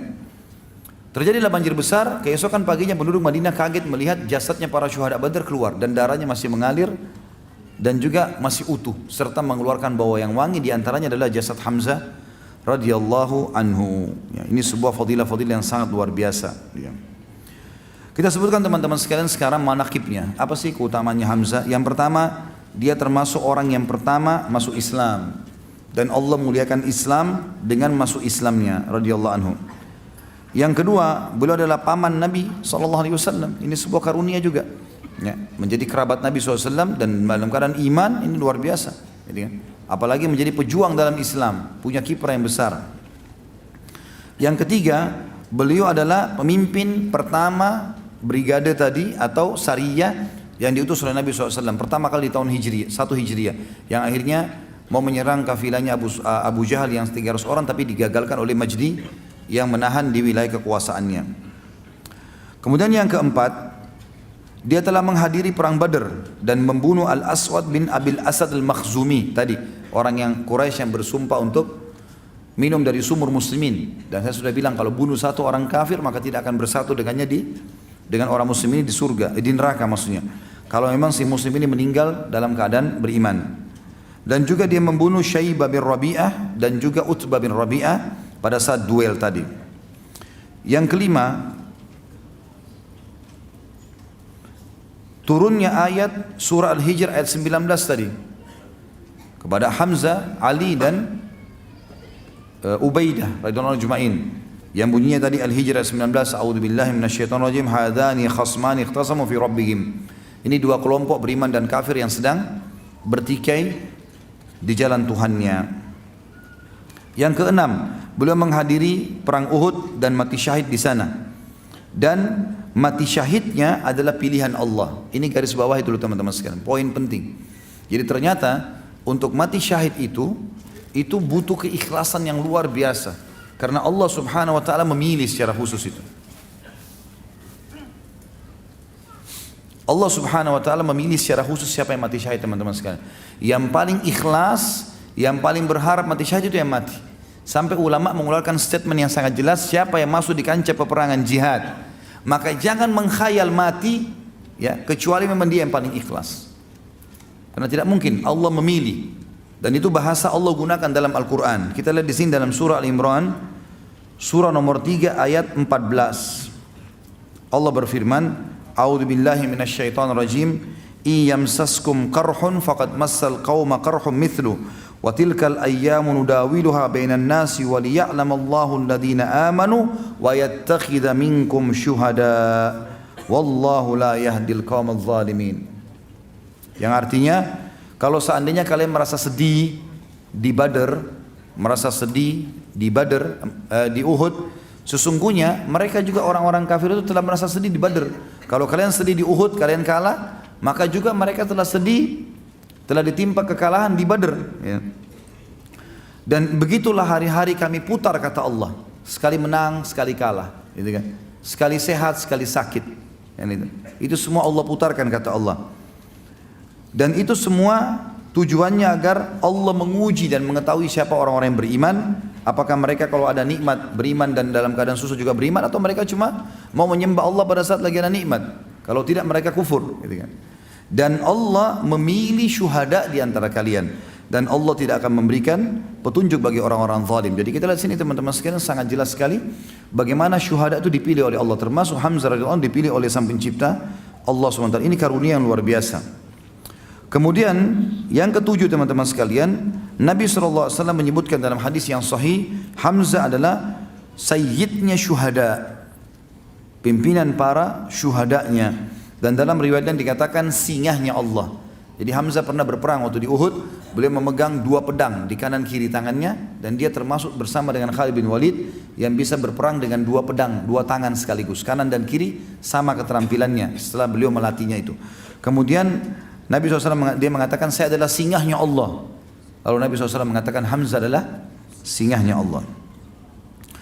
Yang kedelapan teman-teman sekalian, Hamzah ruhnya berada di dalam perut burung yang berwarna hijau seperti kita jelaskan tadi, dan diterima syahadanya sehingga dia bisa keliling-keliling surga.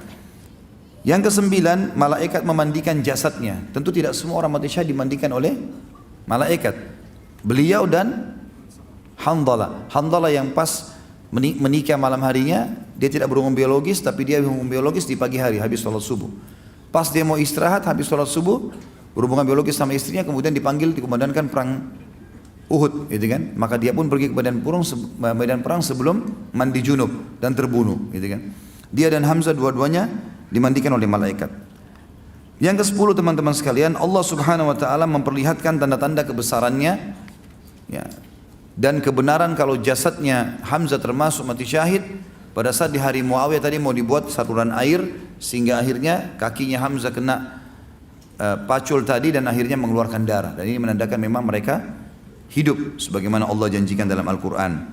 Kemudian pujian sahabat terhadap mereka, terhadap beliau radhiyallahu anhu, dan banyak sekali puji-pujian yang disampaikan, diantaranya tadi Abdurrahman bin Auf, Hasan bin Thabit, Sofiyah, semua ini menyebutkan tentang keutamaan-keutamaan yang disebutkan tadi.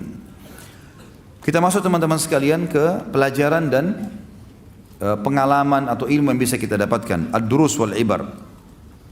Yang pertama teman-teman sekalian, pentingnya mempelajari kisah para sahabat dan melihat bagaimana peran mereka dalam hidupnya. Karena orang-orang ini sudah mendahului kita. Mereka juga makan seperti kita, mereka juga minum seperti kita, mereka tidur seperti kita, mereka berpakaian, mereka menikah, mereka punya keturunan. Tapi mereka sudah sukses dunia dan akhirat. Sampai Ibnu Mas'ud mengingatkan radhiyallahu anhu pada saat Nabi SAW sudah meninggal, sudah mulai hari-hari Khulafaur Rasyidin, kata beliau, siapa yang ingin mencontohi, mau selamat, sukses dunia akhirat, contohilah para sahabat yang telah terdahulu. Jangan contoh orang yang masih hidup saja, orang yang sudah meninggal ambil pelajaran dari mereka. Karena orang yang hidup bisa saja akhir hidupnya na'udzubillah ditutup dengan keburukan. Tapi orang yang sudah mati sudah luar biasa. Maka pelajari kehidupan mereka penting, dan akhirnya kita ikuti cuma ciplak saja, tunggu mati akan sama dengan mereka. Kata para ulama, bukan mustahil seseorang di antara kita sekarang bersama dengan Abu Bakar, Umar, Uthman, Ali, walaupun kiprah kita belum sampai seperti mereka. Sebab ada hadis Nabi SAW yang berbunyi, al-mar'u man ahabbah, seseorang akan selalu bersama dengan orang yang dicintainya. Artinya kalau kita mencintai para sahabat yang tulus dari hati kita, kita akan bersama mereka. Satu sisi. Sisi yang lain, kita coba maksimal mengerjakan apa yang mereka kerjakan. Contohi saja, minimal sekali, kalau ada orang juara 1 nilainya 10, kan kita coba contohi, minimal kita bisa mungkin 8, 9, tidak akan jauh dari situ. Walaupun kita tidak bisa mencapai nilai 10-nya. Tapi kalau kita berteman dengan orang-orang buruk, orang yang tidak lulus misalnya, atau orang lulus pas-pasan dengan nilai 6 atau nilai 5, kita akan bisa di bawahnya, gitu kan? Maka mencontohi mereka ini sangat penting. Yang kedua teman-teman sekalian, yang kita bisa ambil, adanya keutamaan keberanian dan tekad yang kuat dalam Islam dari Hamzah radhiyallahu anhu. Karena semenjak masuk Islam, dia sudah tunjukkan masalah itu. Kita harus tahu teman-teman sekalian, dalam masalah keberanian ini banyak sekali dalil, ya, banyak sekali dalil. Di antaranya Nabi SAW mengingatkan kepada kita untuk tidak boleh jadi pengecut. Banyak dalil. Di antaranya adalah yang pertama, doa Nabi SAW setiap habis sholat 5 waktu dan pada saat ada kesempatan. Doa yang mulia selalu beliau mengatakan, Allahumma inni a'udzubika minal bukhul. Ya Allah, jauhkan aku dari sifat pelit. Wa a'udzubika minal jubun. Dan jauhkan aku dari sifat pengecut. Wa a'udzubika min an uraddu ila ardhalil umur. Dan ya Allah, lindungi aku jangan sampai aku hidup sampai waktu pikun. Wa a'udzubika min fitnatid dunya wa min adzabil qabr. Dan jauhkan aku dari fitnah dunia dan juga azab atau siksa kubur. Saksi bahasan selalu Nabi sebutkan jubun. Ada juga riwayatnya yang mengatakan Allah minna a'udzubika minal bukhli wal jubun. Ya Allah, jauhkan aku dari sifat pelit dan juga sifat pengecut, ya. Ini juga termasuk doa yang diajarkan Nabi SAW dan setiap umat Islam harus membacanya. Tidak boleh sama sekali kita pengecut. Dan orang yang dianggap pemberani adalah orang yang membela kebenaran. Apa yang benar kalau dia bela, dia berarti pemberani. Ya, tidak dihitung orang itu pemberani kalau dia membela yang batil, walaupun dia kuat, gitu kan. Kemudian dalil yang lain juga selain doa Nabi SAW, kita tahu banyak dalil yang memerintahkan kita agar tidak boleh jadi pengecut. Di antaranya adalah hadis sahih. Dan hadis ini diriwayatkan oleh Imam Abu Daud dengan sanad sahih. Kata Nabi SAW, Man qatala duna malihi fahuwa syahid. Siapa yang mati membela hartanya, ada perampok mau ambil hartanya, lalu dia bela, dia terbunuh, maka dia syahid.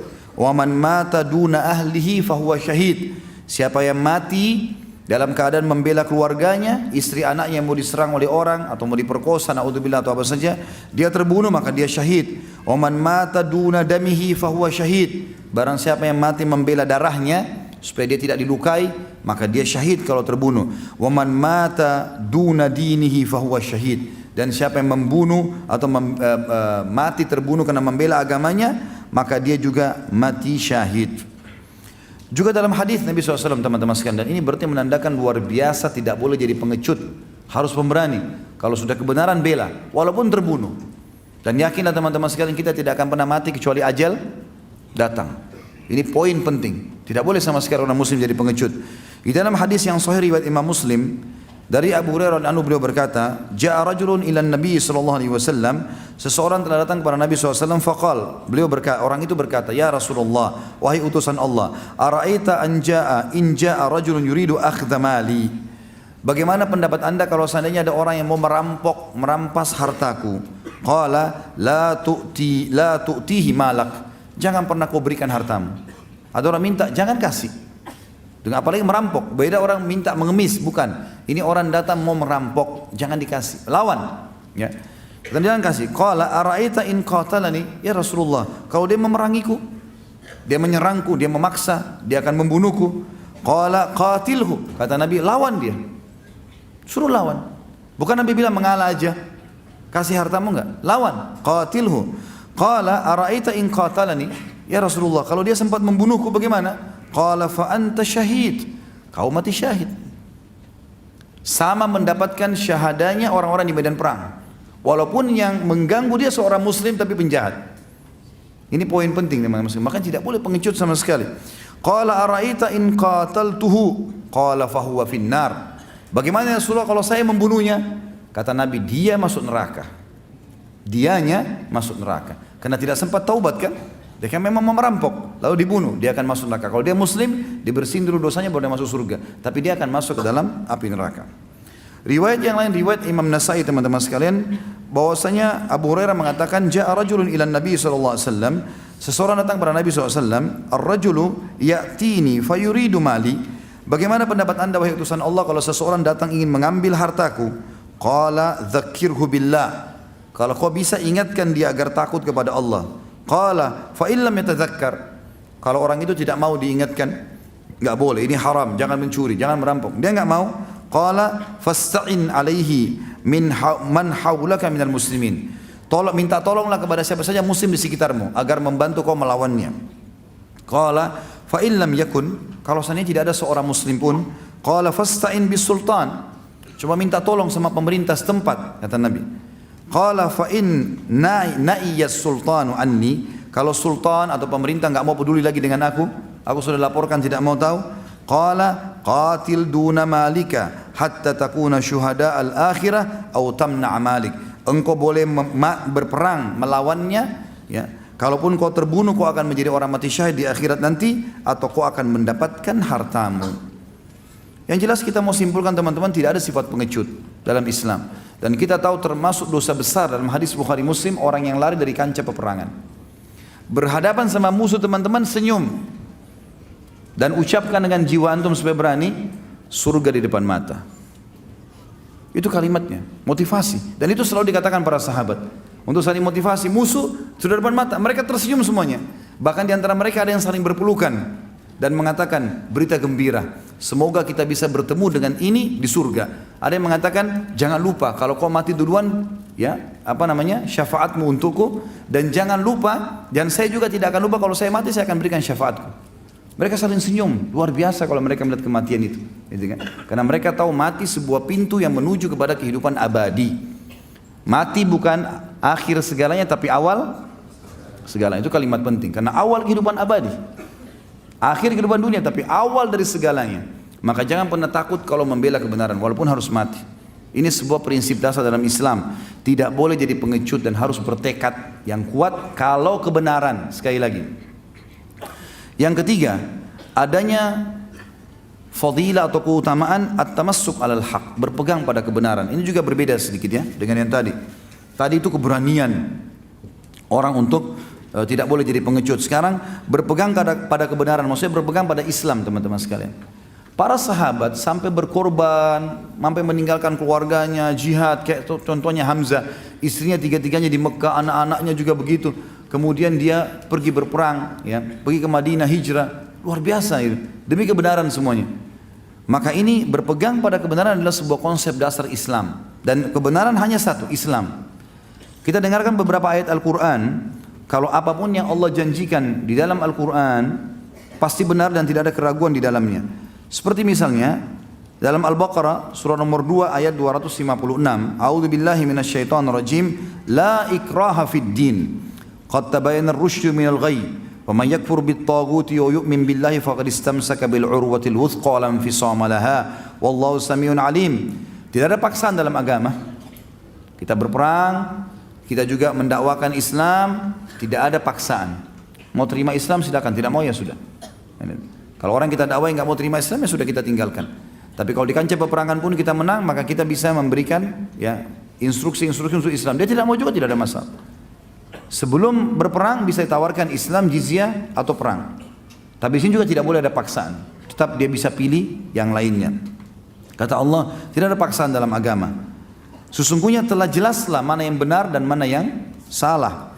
Siapa yang kufur kepada tagut, semua yang disembah selain Allah, dan beriman kepada Allah, maka dia telah berpegang pada tali buhul yang sangat kuat dan tidak akan pernah putus sama sekali. Dan Allah maha mendengar lagi maha mengetahui. Juga Allah SWT menyebutkan dalam surah Fatir, surah nomor 35 ayat 5, tentang masalah kebenaran dan janji Allah benar, tidak boleh ada keraguan. Allah berfirman, A'udzubillahi minasyaitonirrajim, Fatir 35 ayat 5. Ya ayyuhan nasu inna wa'dallahi haqq, fala tagurrannakumul hayatud dunya, wala yagurrannakum billahil gharur. Hai sekalian manusia, ketahuilah janji Allah itu benar. Maka jangan sampai kehidupan dunia ini melalaikan kalian, dan jangan sampai kalian terlalaikan dari jalan Allah. Lalu juga dalam firman Allah, Allah membongkar yang selalu menyesatkan manusia adalah iblis, syaitan. Dan syaitan dibongkar kedoknya oleh Allah dengan sangat jelas dalam surah Ibrahim, surah nomor 14 ayat 22. A'udzu billahi minasyaitonirrajim. Wa qala asyaitanu lamma qudiyal amr Lamma qudiyal amru innallaha wa'adakum wa'dal haqqi wa wa'adtukum fa akhlaftukum. Sesungguhnya syaitan nanti akan berbicara pada saat sudah selesai semua keputusan timbangan amal pada hari kiamat. Sudah masuk neraka, penghuni surga ke surga. Dia akan berbicara kepada penghuni surga, penghuni neraka. Syaitan akan berkata pada saat semua sudah selesai perkara di hari kiamat, sesungguhnya Allah telah menjanjikan kalian janji-janji yang benar. Dan saya juga mengiming-imingkan janji kalian, tapi saya menipu kalian. Wa ma kana liya 'alaikum min sultanin illa an da'autukum fastajabtum li. Ketahuilah, saya tidak pernah punya kekuatan terhadap kalian kecuali saya hanya mengajak kalian. Kalian salah sendiri kenapa dengarin saya? Syaitan cuma bisikin. Jangan sholat, tunda aja, enggak usah begini, buat aja, enggak apa-apa. Itu semua syaitan. Kita tepis selesai. Kalau kita misalnya diajak syaitan jangan sholat, lalu kita tidak mau sholat, lalu syaitan menjelma cekik kita, itu lain. Ini enggak ada. Bisikan saja. Jadi orang yang mengatakan syaitan kuat, dia sendiri syaitan. Nah, dari mana syaitan kuat? Allah bilang inna qiyada syaitana kana dha'ifa. Syaitan itu lemah, harus kita yang kuat. Tidak boleh lagi terlalaikan. Cukup yang lalu-lalu kita terlalaikan, yang sekarang tidak boleh. Ke depan istiqamah, berazam, bertekad, harus lurus sampai mati meninggal. Pertahankan itu. Tidak ada waktu lagi teman-teman untuk main-main, buang-buang waktu kosong. Tidak ada waktu ini semua. Ya. Lale-lale sholat ditunda, ini nggak mau puasa, nggak mau zakat, nggak mau hadir majelis ilmu. Sampai kapan? Kalau ajal antum datang gimana? Penyesalan di belakang. Nggak ada lagi waktu untuk itu. Syaitan ini Allah bongkar. Allah mengatakan, dia sendiri bilang nanti, saya tidak punya kekuatan untuk menguasai kalian, kecuali hanya sekedar membisikkan, tapi kalian mengiyakanku. Fala talumuni walumu anfusakum. Jangan kalian salahkan aku, tapi salahkan diri kalian sendiri. Ma ana bimusrikhikum wa ma antum bimusrikhi. Saya tidak akan pernah bisa menolong kalian, kalian juga tidak bisa tolong aku. Inni kafartu bima asyraktumuni min qabl. Ketahuilah sekarang saya telah mengkufuri, memungkiri apa yang kalian sekutukan kepada Allah denganku pada hari itu di dunia. Dulu minta-minta sama aku, minta sesajen segala macam, sekarang aku pungkiri ya. Aku enggak tahu apa-apa, gitu kan. Dikatakan innal zalimina lahum adzabun alim. Syaitan sendiri bilang, iblis, orang-orang zalim kayak kalian ngikut-ngikutin bisikan saya pasti dapat siksaan yang menyakitkan. Saking iblis tidak bisa kelihatan, kalau bisa kelihatan kita sudah gebukin aja. Tapi memang kuasa Allah disembunyikan, gitu kan. Jadi pernyataan yang mengatakan syaitan kuat itu dusta, nggak benar. Mereka lemah, tinggal ditolak. Jangan bilang ini godaan syaitan kuat, nggak ada kuatnya. Lemah, harus punya azam. Jadi seperti Umar bin Khattab, syaitan lihat lari syaitannya. Karena kokoh. Ini enggak, baru sedikit bisikin, iya nih kayaknya saya capek, gerimis sedikit, sholat di rumah aja, cambuk saja. Malas-malas. Kemudian yang keempat teman-teman sekalian adalah fadilah jihad. Dan kita tahu teman-teman sekalian jihad luar biasa sudah. Bahasanya sudah sering kita sampaikan. Dan kalau antum ketik banyak sekali informasi tentang keutamaan jihad, luar biasa, nggak bisa digambarkan gitu. Tapi diantaranya adalah hadis Nabi SAW, kita ingatkan kembali hadis riwayat Muslim, makbarra qadama'at misabilillah fatamassuhun nar. Tidak akan pernah disentuh api neraka dua telapak kaki hamba yang tersentuh debu medan perang, gitu kan? Kemudian ada hadis Nabi SAW waktu ditanya kepada beliau, ya Rasulullah, kira-kira amal apa yang bisa menyamai jihad? Nabi SAW mengatakan, saya enggak temukan. Kata sahabat, ya Rasulullah, amal apa kira-kira? Ada enggak? Jihad lagi sekarang lagi enggak ada. Kata Nabi SAW, saya tidak temukan. Ya Rasulullah, amal apa? Kata Nabi SAW, saya tidak temukan. 3 kali Nabi SAW mengatakan saya tidak temukan. Sulit menemukan itu, gitu kan? Masalah ada hadis yang berbunyi, amal yang paling Allah cintai, paling afdal adalah salat di awal waktunya, bakti pada orang tua dan jihad. Ini kata ulama, bukan urutan, tetapi 3-tiganya Allah cintai. Jangan salah faham. Karena kalau kita anggap ini, kita salah faham nanti, gitu kan? Padahal salat 5 waktu, bakti orang tua, jihad, 3-tiganya Allah cintai. Karena sahabat tanya, ya Rasulullah, perbuatan apa yang paling Allah cintai? Nabi sebutin 3-tiganya. Berarti jihad salah satunya, jangan salah faham. Karena ada hadis lain yang berbunyi, jihad adalah puncaknya agama ini. Puncaknya.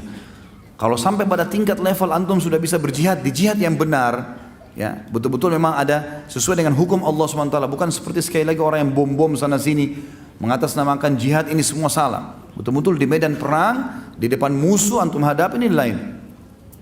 Kalau ini terjadi teman-teman sekalian, ini karunia yang sangat besar dari Allah SWT, maka bersyukurlah, gitu kan. Nah, ini banyak kelebihan. Tentu ini sudah pernah kita sebutkan teman-teman sekalian. Yang sekarang saya mau fokus adalah yang kelima, tentang fadilah syahadah atau fadilah orang mati syahid. Jadi sama saya sebenarnya fadilah jihad, tapi saya coba lebih fokus di masalah ini. Kita mulai dengan hadis yang pertama, Ibnu Majah meriwayatkan dengan sanad sahih nomor 2788. Disebutkan Abu Hurairah anhu meriwayatkan an Abu Hurairah anhu anin Nabi sallallahu alaihi wasallam, an Abi Hurairah radhiyallahu anhu anin Nabi sallallahu alaihi wasallam qala dzakara asy-syuhada'u 'inda an-nabi sallallahu alaihi wasallam faqala la tajifful arda min dami syahid hatta tabtadira zawjatahu ka'annahuma zi'rani adallata fasilayhima fi barahi minal ardi wa fi yadi kulli wahidatin minhuma hullatun khairu minad dunya wa ma fiha. Kata Nabi SAW, Abu Hurairah meriwayatkan, tidak akan pernah kering bumi dari darah atau dengan darah syuhada, sehingga kedua istrinya dari bidadari berlomba-lomba menjemputnya. Keduanya seakan-akan perempuan yang menyusui yang kehilangan kedua anak susuannya di tanah yang sangat lapang. Jadi kalau ada seorang ibu, dia punya anak bayi yang sedang dia susui, ya, kemudian dia mencarinya, anaknya hilang di padang pasir yang luas. Bagaimana pada saat dia temukan bayinya? Maka Nabi SAW memberikan isyarat seperti itu sebenarnya. Bagaimana para bidadari menyambut para syuhada ini seperti ibu yang kehilangan susuannya. Dan di setiap tangan dua bidadari itu ada pakaian yang dipakainya yang lebih baik daripada dunia dan seluruh isinya. Dan ini langsung pada saat itu. Pada saat itu. Dan kita sudah banyak mendengarkan bagaimana kisah para syuhada dijemput oleh istrinya dari bidadari, gitu kan? Jadi ini teman-teman sekalian, kata ulama, seperti kita layani, kita hadapi dunia sekarang, maka kita akan hadapi seperti itu kalau kita mati syahid. Sama persis. Seperti sekarang kita hidup tapi di alam berbeda. Jadi seperti orang yang mimpi bangun tidur, seperti itu. Ini janji Allah, nggak mungkin salah. Demi Allah ini benar. Hadis yang kedua. Hadis ini diriwayatkan Ibnu Majah juga, nomor 2789.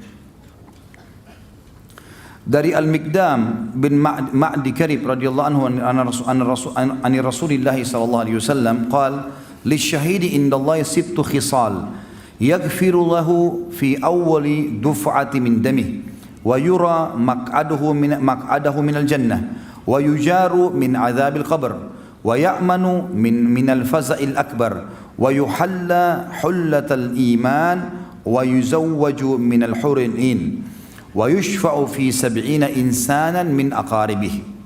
Orang mati syahid mendapatkan 6 sekaligus manfaat di sisi Allah. Yang pertama, semua dosanya diampuni sejak pertama kali darahnya mengalir. Yang kedua, diperlihatkan kedudukannya di surga, langsung lihat istananya di surga. Dan bahkan tadi kita sudah sebutkan, mereka bisa merasakan dan menikmati walaupun belum masuk seperti orang yang mukim selamanya, gitu kan. Yang ketiga, diselamatkan dari siksa kubur. Yang keempat, dibebaskan dari ketakutan yang besar di hari kiamat pembangkitan. Yang kelima, dihiasi dengan perhiasan iman dan dikawinkan dengan bidadari-bidadari. Dan yang keenam, ia akan memberikan 70 syafaat pertolongan kepada kerabatnya. Hadis yang ketiga, riwayat Ibnu Majah juga nomor 2790. Saya baca terjemahnya langsung saja karena hadisnya cukup panjang. Allah Subhanahu wa taala pernah berbicara kepada seseorang, ya, kecuali dari balik hijab. Ini kebetulan Jabir radhiyallahu anhu ayahnya mati syahid. Ayahnya mati syahid. Jabir bin Abdullah mati syahid. Maka kata Nabi SAW, Allah Subhanahu wa taala tidak pernah berbicara kepada seorang pun kecuali dari balik hijab. Tetapi Allah Subhanahu wa taala berbicara kepada ayahmu berhadap-hadapan. Allah Subhanahu wa taala berfirman, wahai hambaku, mintalah sesuatu dariku, niscaya aku memberikannya kepadamu. Lalu ia berkata, wahai Tuhan, hidupkanlah aku kembali hingga aku terbunuh kembali demi untukmu yang kedua kalinya. Allah Subhanahu wa taala berfirman, hal itu telah berlalu dariku. Setelah berlalu dariku artinya tidak akan mungkin. Sesungguhnya mereka tidak akan dikembalikan. Artinya tidak mungkin lagi orang mati bisa hidup. Lalu ia berkata, wahai Tuhan, sampaikanlah kepada orang-orang setelahku. Maka Allah SWT menurunkan ayat Al-Quran tadi yang sudah kita sebutkan dalam Al-Imran 169. Hadis yang lain riwayat Ibnu Majah juga nomor 2791.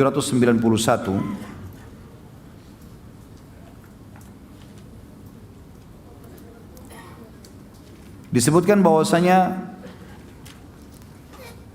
Abdullah menjelaskan tentang firman Allah, maksudnya Abdullah bin Umar, yang bunyinya, janganlah kau mengira orang-orang yang mati syahid itu mati gugur di jalan Allah, tetapi mereka hidup di sisi Tuhan mereka mendapatkan rezeki. Ia berkata, dapatkah kita bertanya tentang hal itu?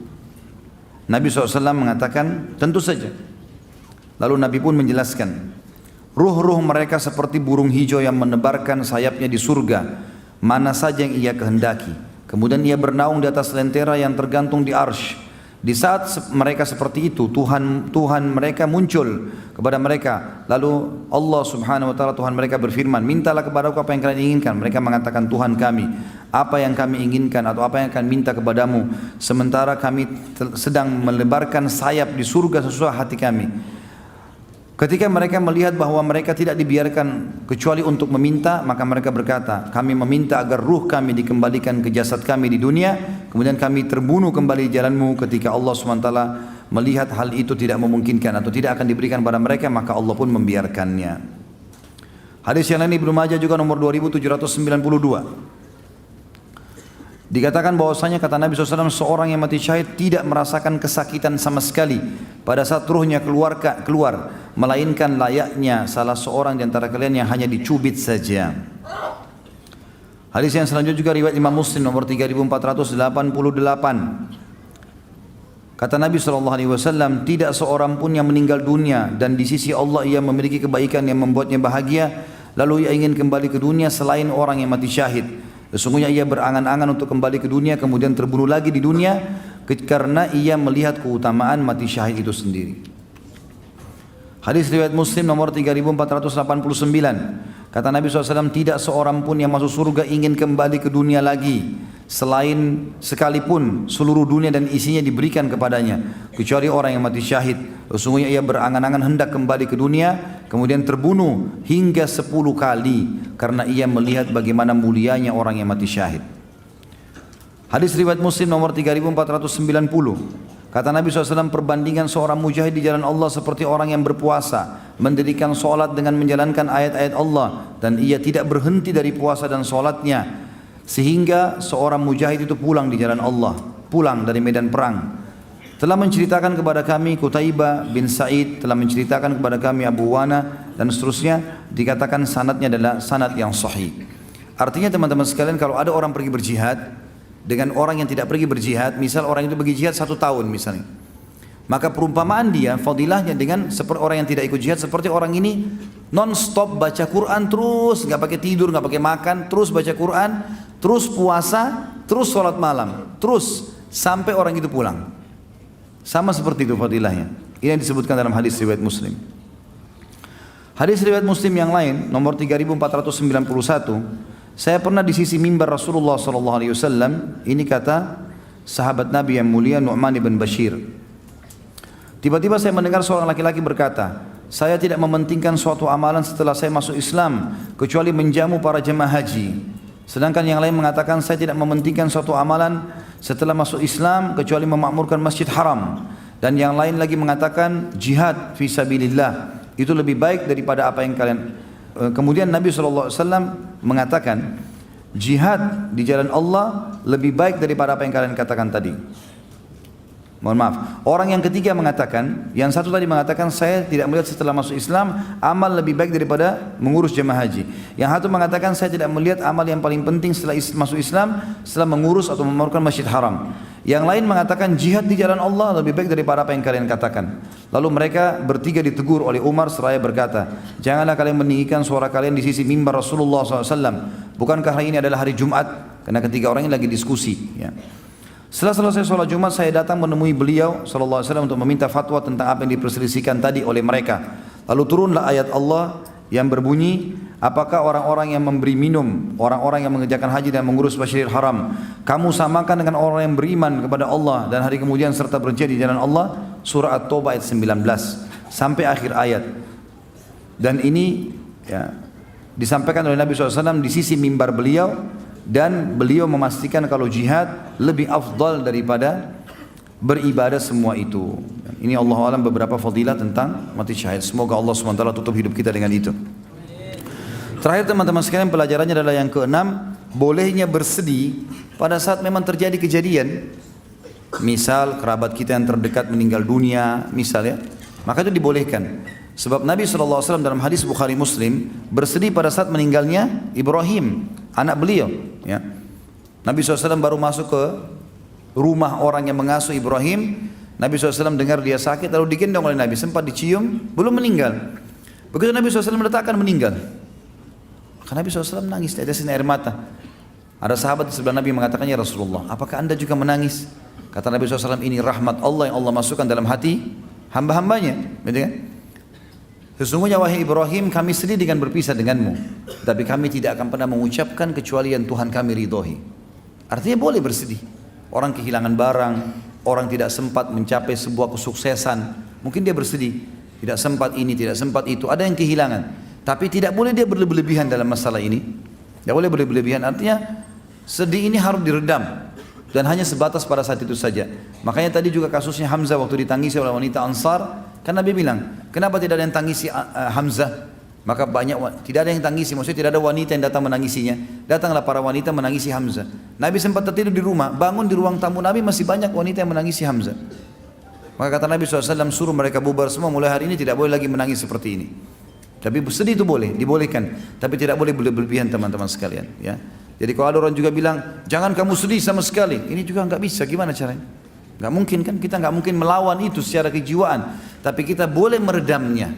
Kita boleh meredam, karena sedih ada. Nabi SAW bersedih, bahkan menangis pada saat melihat Hamzah sempat terbelah seperti itu. Dan dalam riwayat lain juga Nabi SAW pernah menangis waktu melewati kuburannya ibunya di Rabwah. Lalu beliau menangis, kata Umar, saya tidak pernah melihat Nabi SAW menangis seperti ini kecuali di Uhud pada saat menangisi Hamzah.